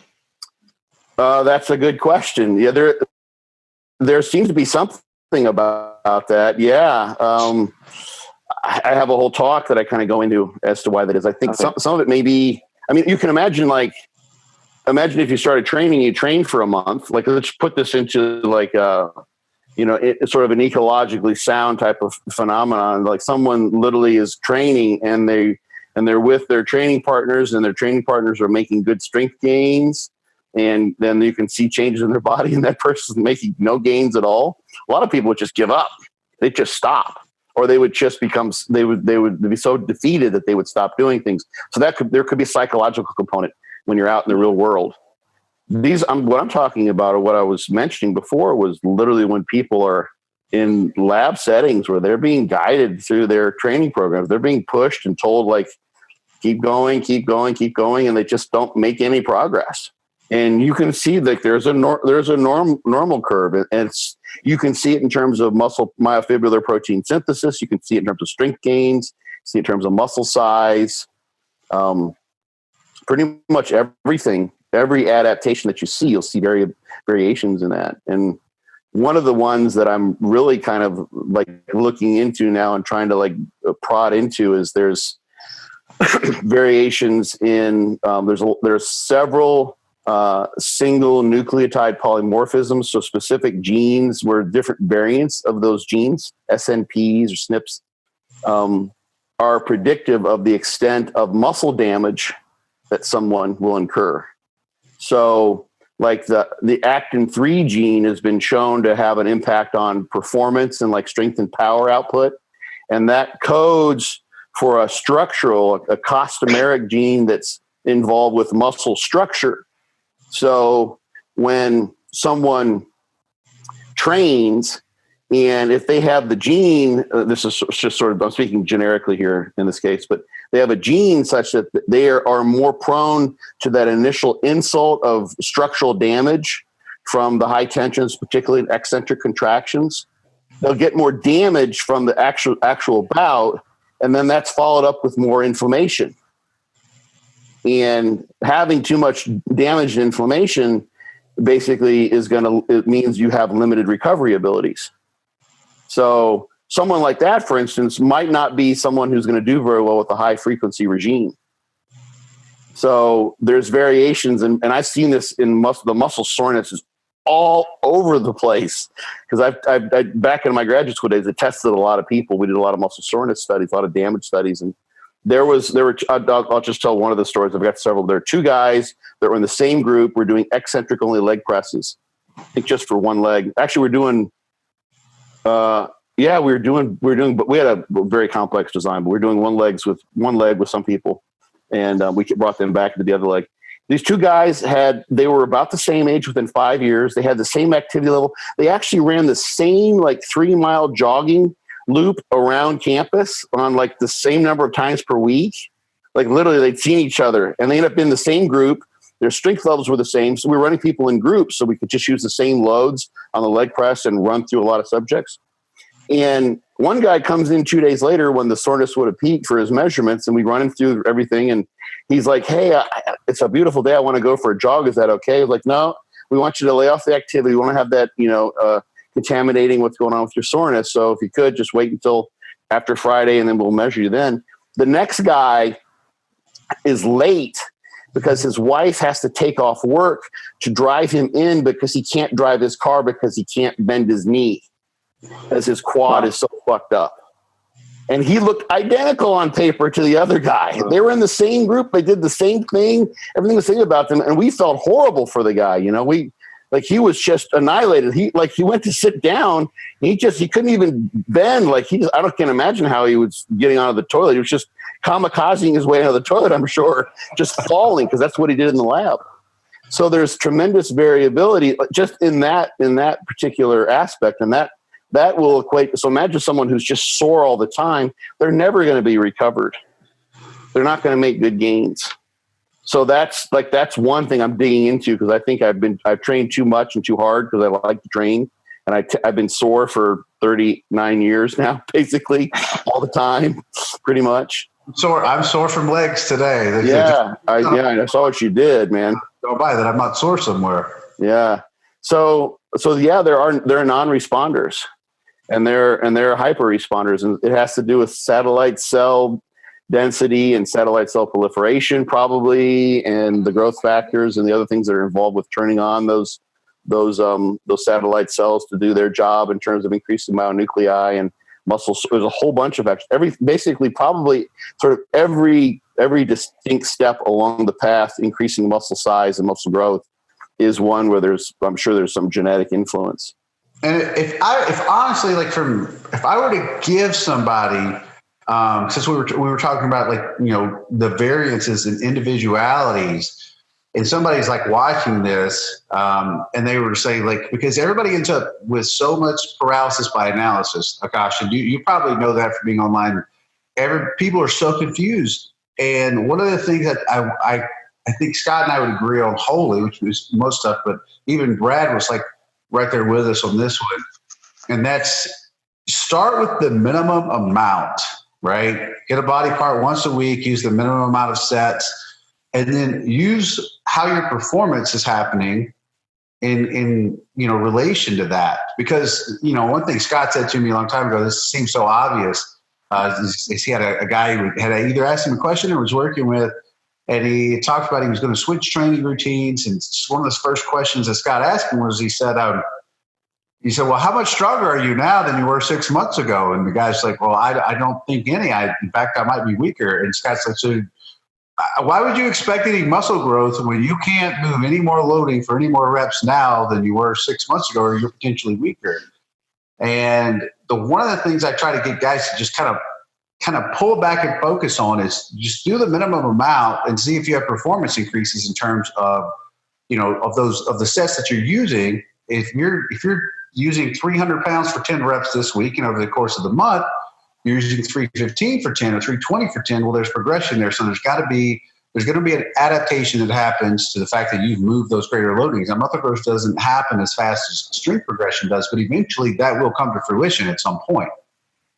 So if you pare back everything and you're focusing on kind of what am I getting out of this minimal dose, maximum response area, then you can manipulate upwards in your volume from there.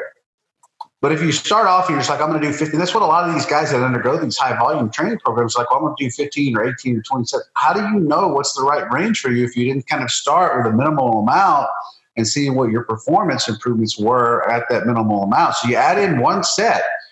And that's another area Scott and I talked about. Sometimes adding one set when you're already doing kind of the appropriate amount of volume, that one set can be the one thing that puts you over the edge. Mm-hmm. So if you're training hard enough, that one set can be the thing that kind of circumvents your recovery during the week. So if you're starting at the minimal dose for maximum response, then you just judge how your performance is going each week and each month. And if you're adding more and more, that's what I did for 2 years on dog crap training. I just focused on beating the logbook every damn week, every damn month, and did that for over 2 years. And I was totally natty then and ended up at more than 250 pounds. And I wasn't overly fat. I was chubby, which is okay if you're trying to pile on the mass. You can get a little chubby. But I got very strong doing that. And one of the commonalities you're going to find, pretty much all your biggest natural bodybuilders and your biggest geared up, soft bodybuilders, is that they're going to be really strong. It's kind of hard to get away from that. Yeah, you have some genetic anomalies here and there, but if you want to look, if you go across, just get on Instagram and go look at the Luke Sandos, or you go look at any of the guys that are moving big loads, Jordan Peters, or you look at any of those guys, they're all really freaking strong. We'll go find some of the natural bodybuilders that are pretty jacked or really jacked for natural guys. What are you going to find? They're all pretty damn strong. That's your commonality there. Whether you're geared or natural, whatever, you're sure as hell better be stronger a year from now if you want to grow. Brilliant. Yeah. I think what you touched on there with paralysis by analysis is a very good point, because while we've discussed quite a lot of different training variables today, ultimately it comes down to that very simple point.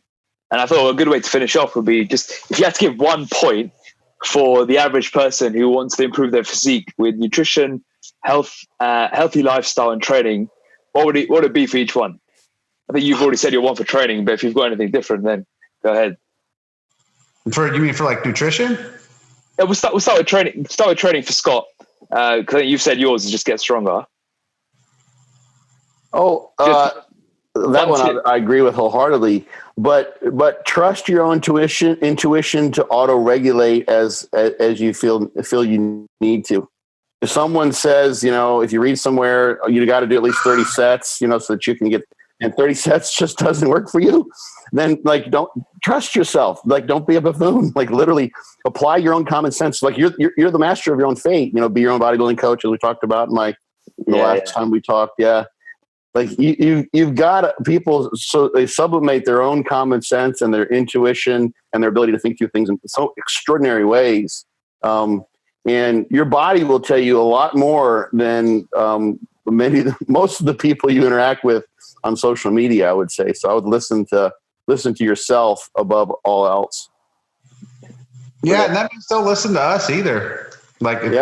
You still got, and that's something I constantly bring up to people is you can read all the research you want to and all the online articles or whatever. At some point, you have to go into the gym and find out through trial and error what works best for you. And this whole thing, if I need somebody to tell me, I can't, neither Scott or I, through 60 plus years of combined experience of doing this bullshit, we can't tell you online the exact number of sets that are going to produce the growth response you're looking for. We can't tell you the exact number of reps. We can't tell you any of those things. All of that stuff, and I think this is such a missed part of today's generation of lifter as compared to Scott and I are really close in age. We grew up in a time where you read magazines, you had books, maybe you got a video here or there. But for the most part, you had to go into the gym and figure your shit out. And the biggest problem, I think, why guys they struggle with progress today, or they hit plateaus more often, is because they don't want to go in and just figure shit out. They think there's just some magical answer. At some point, man, you got to put all the bullshit away, and even the good bullshit and the bad bullshit. You got to put it all away. You got to go in the gym and figure out exactly what's going to speak to you, that emotionally stirs you, to stay committed and stay consistent, and then what's getting results.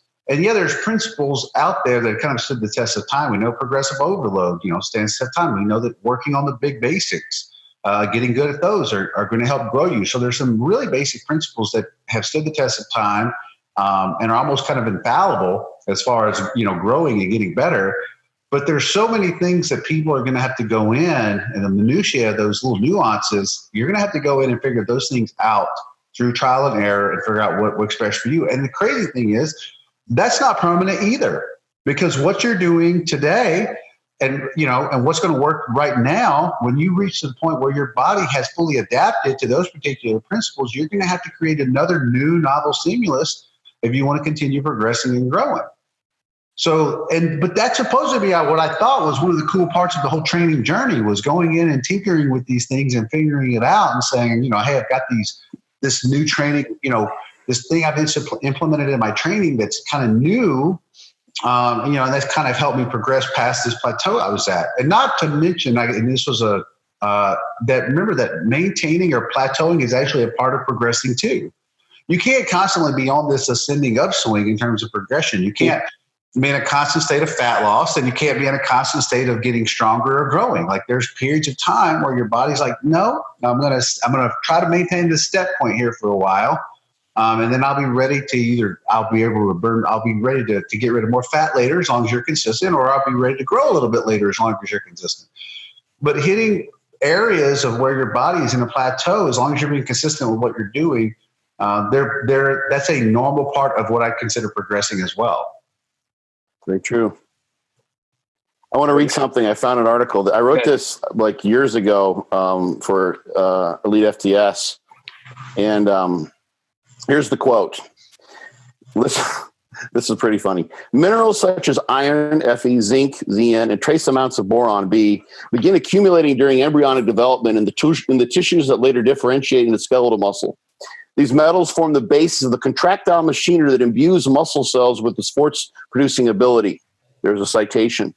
In adult mammals, dietary deficiencies in these elements have been associated with a variety of mild pathologies and muscle weakness, whereas iron, zinc, and chromium, see our supplementation, produce muscle fiber growth, including hypertrophy and hyperplastic adaptations, even the absence of external load. That's complete bullshit. None of that is even fucking close to being true. Like, I completely fabricated that, and I put references like the reference number for number 2. The second is. But as you were reading it, I that sounded like complete bullshit to me.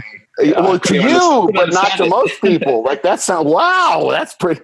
So now I'm like, well, where do I get my chromium? Like, because that's going to make me grow. Like, where do I get my iron, and what are the zinc, iron, and chromium? That comes back to the point you had made earlier, was like, when somebody hasn't spent any time developing their bullshit meter, like, they get pulled in every different direction, because depending on how much confidence or how authoritative the person is speaking to them, they might believe it's true. It's like these people who believe that if you go keto, right, that you can eat as many calories as you want. As long as you're not eating carbs, you'll just keep getting leaner and won't get any fat. Because some guy on the keto side has spoken with them with a lot of authority that carbs make them fat, and they just believed it. They didn't educate themselves to know any better. So you listen to that and you think, okay, so zinc, iron, and chromium produces fiber growth with no external loading. So how come I haven't heard about people like taking those minerals as sports supplements, like creatine? Like, I've never heard that ever before from anyone, and it doesn't really make sense to me. Like, you can't mega dose minerals and get muscle growth, right? Like, people know those things, but they get bamboozled by the presentation, and they get caught in the moment, and the cult of personality takes over. So that's an article. I can send you a link if you want to that. God, I always think you have more nutritional insight than you do. You always talk about the training stuff, but give anybody listening, the guy that wants to grow or the guy that wants to lean up, two of your biggest pointers there for those guys, because that's one of there's two of the questions I get asked a lot. And for the guys who want to grow, the guys who want to get leaner, what are your two biggest take home points, in those factors for natural guys who want to grow for a little while and they want to get leaner for a little while, but outside of just our usual the caloric intake thing? What are some of the things you've seen over your course of 30 years and in your time in academia and anecdotally that you've seen as two big factors a lot of guys end up missing? That is an emotionally driven goal that can be reached with an intellectually driven approach. Absolutely. Yeah. So I want to look fucking jacked. I want to look like The Rock. I want to look like a Caucasian rock or whatever. That's what people want. I want that. It's okay. So that's your emotional strategy, but that's not going to get you from point A to point Z. So, and it goes in either way. I want to be ripped like, Marky Mark or LL Cool J or whoever. Questions. They're conscious. They want to get jacked. They want to grow a ton of muscle and lose a fuck ton of fat at the same time. So that's usually the delimiters. That's caught in no man's land, right? Because one thing's selling one way. But if a natural guy wanted to grow, nutrition wise, what are you going to recommend to him? Figure out where he wants. That's where I was getting to. Is figure out what he wants to get to and create a concrete goal to get there. So if he's 170 pounds, let's say he's 200 pounds and he's gone from 170 to 200 and he's been at 200 for the last 5 years and now he wants to get to 220. I'd ask him okay, so what are you going to have to do to get from 200 to 220? And what are you willing to do? And is that even a reasonable goal? And does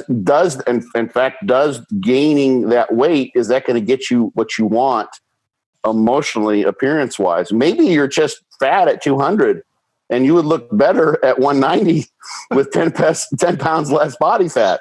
Yeah, we have that talk all the time for guys who say, I want to look more jacked. And I'm like, well, dude, you're too fat to look jacked right now. Yeah, right. I mean, you'll look much better, leaner in many, many cases.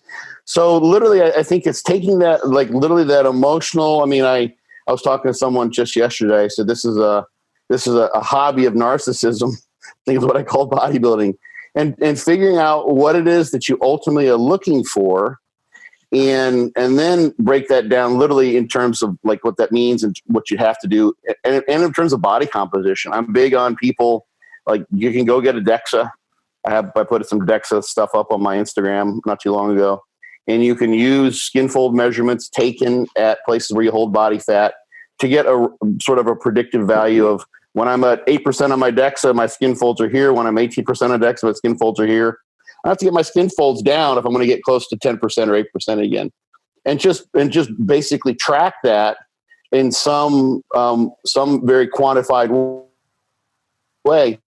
Kind of like imagine if you went into the gym and literally all the plates were obscured from vision. You didn't know what the size of the plates were, and if you wanted to put pins in the stack, it would just kind of be random. You had no choice in the matter. You couldn't change the load or do any programming in terms of your training. That would be pretty tough to really try to train progressively and in an orderly fashion. Well, you're kind of doing the same thing if you're not doing something to track your body composition to get you from point A to point B. So I've had people say, I want to look like Frank Zane. And they show there's a picture of Frank Zane in jeans where he's just kind of leaning against the wall. That a lot of people I've seen it 1 million times. Well, he's probably 6 or 8% there at least. So let's see where you are. You're 200 pounds at 15%. We're going to have to drop 20 pounds of body fat to get you there. So let's figure out where you are now, and then let's track that. And we'll do that along the way. And then you're going to look awesome. You're going to feel great. And you can even do a picture of yourself looking like Frank Zane in your jeans to match the Frank. You put that up on Instagram and et cetera, et cetera. So taking those emotionally driven goals, those narcissistic or whatever they may be very health related too. Right. Translating those into something that you can write down in terms of concrete, specific, outcome based goals is the big thing I would say. Being honest with yourself rather than just sort of shooting for the stars and, not even getting close to the moon along the way. It's a good one. Yeah. Well, one more question, just to come off that. For anyone in their 40s and even 50s, what's one tip you'd give for them from a health perspective that they need to pay attention to now? Wow, this one just came up on one of my coaching forums the other day. I was really shocked and surprised and slightly disappointed to say that I'm really surprised at how many guys in their 50s and 60s still seem to be trapped in this very immature, I need to bulk mindset to gain muscle. Look, by the time that you hit your 50s or 60s, I feel like that if longevity and your health and wellness are not number one priorities, you miss the boat in the maturation process somewhere. If you're 50s and 60s and trying to figure out how to grow muscle, then I feel like that you're also saying simultaneously, I'm also trying to figure out how to shorten my lifespan.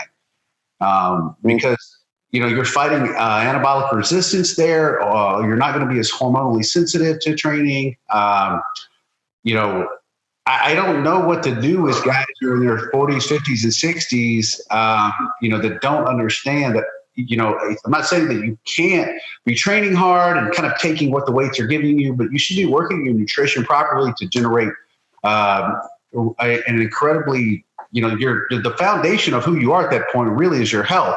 And really, I think that's the healthier you are, the better everything else works. Even for young guys who are trying to grow, trying to get in the gym, the healthier you are, the better everything works. If your underlying health is dog shit, you expect all the other mechanisms on top of that to be optimal. I mean, it just doesn't seem like it's very sound. So I tell those same guys, if you are in your 50s or 60s, optimizing your health is going to create a benefit to the mechanisms of everything else on top of it. So I don't know how you work in a physiological paradigm where you're not healthy.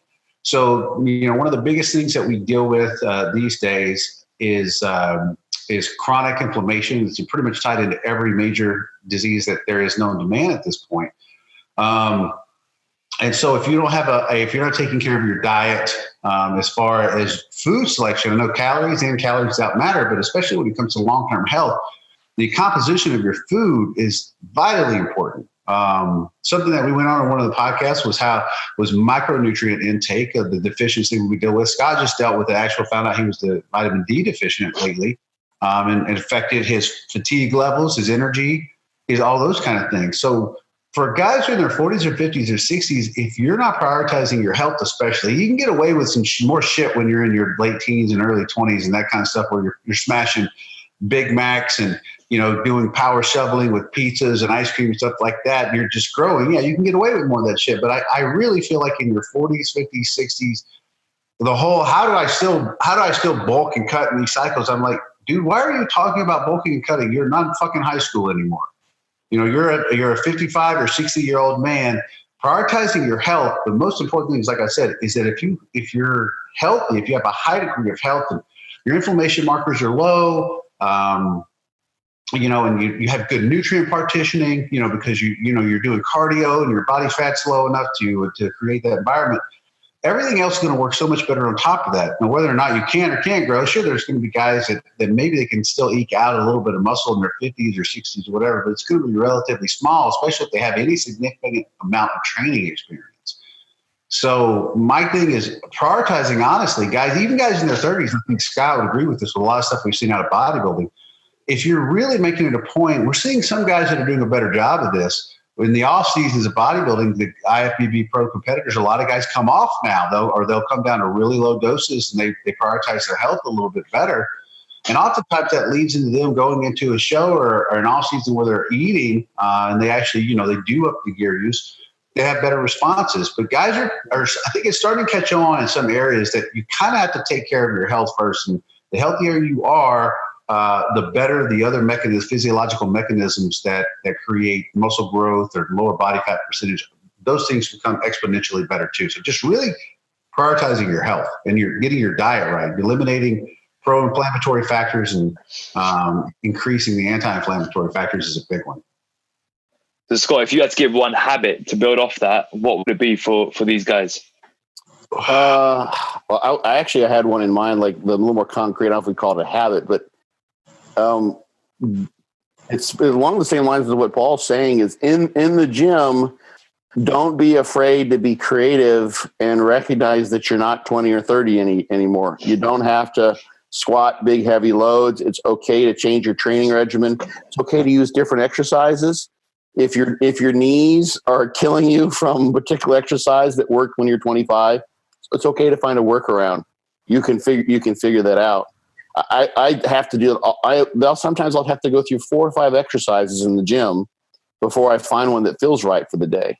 But so far, 99% of the time, I can find one that I can actually work with.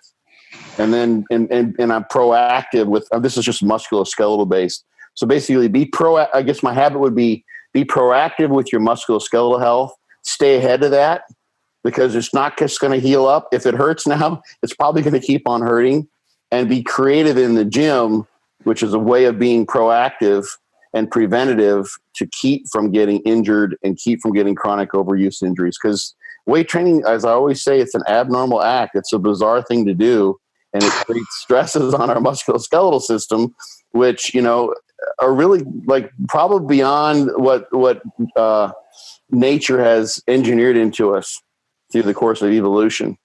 Because there's no survival value in going and destroying yourself in the gym so you can look big and bulky walking around. Somebody talk about natural movements, like how the deadlift or squats, natural movement. I'm like, nowhere in nature will you ever see a fucking dude out in another country like loading up shit on his back like that.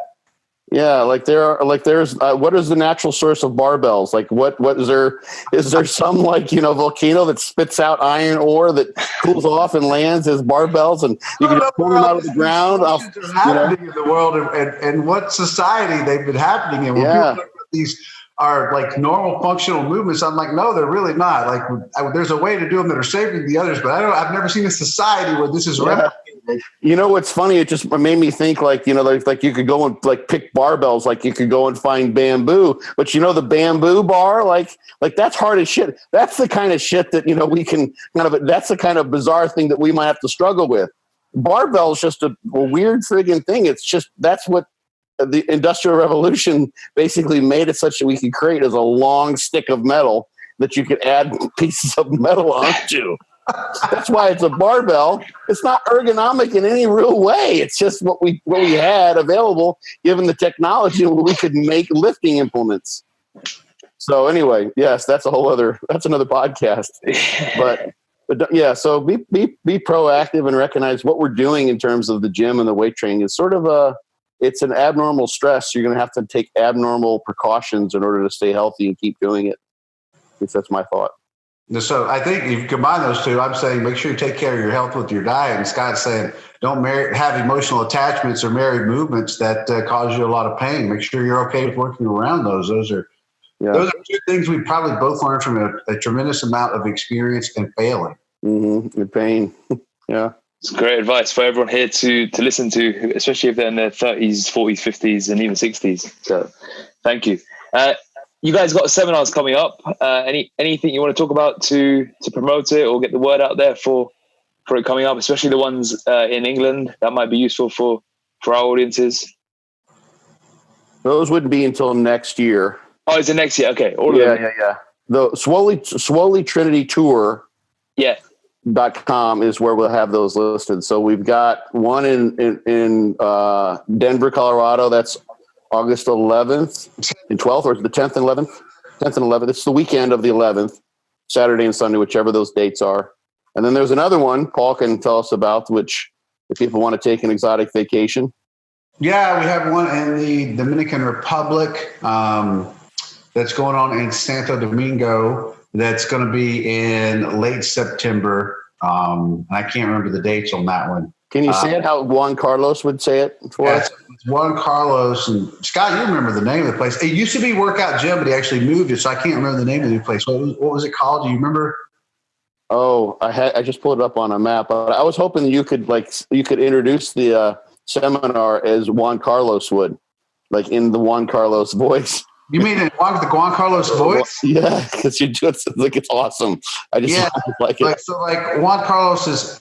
I don't know. Like there's always tells the story about when I first. Do you know who Juan Carlos is? Yeah. I've heard of him. Yeah. you ever met Juan or whatever, but he's clearly from the Dominican. And I met him through Charles Poliquin, and like the first day that I met him, he was very stern looking, looked like he was really pissed off. Like that's what he looked like. And we were at breakfast. It was me and Charles and Juan. And Juan, he's like, "You do seminar?" And I'm like, "Yeah." He's like, "Okay, you come to the Dominican and you do seminar in my gym, okay? Okay." Okay. Okay. SD Wellness Center is what it's called. Yeah, that's what it's called. Yeah. So Santo Domingo Wellness Center. And it turns out Juan's actually like a really sweet, loving, genuine guy. He's not like that at all. Like he's just like that at first until he gets to know you. And then after that, he's all hugs, love, and kisses.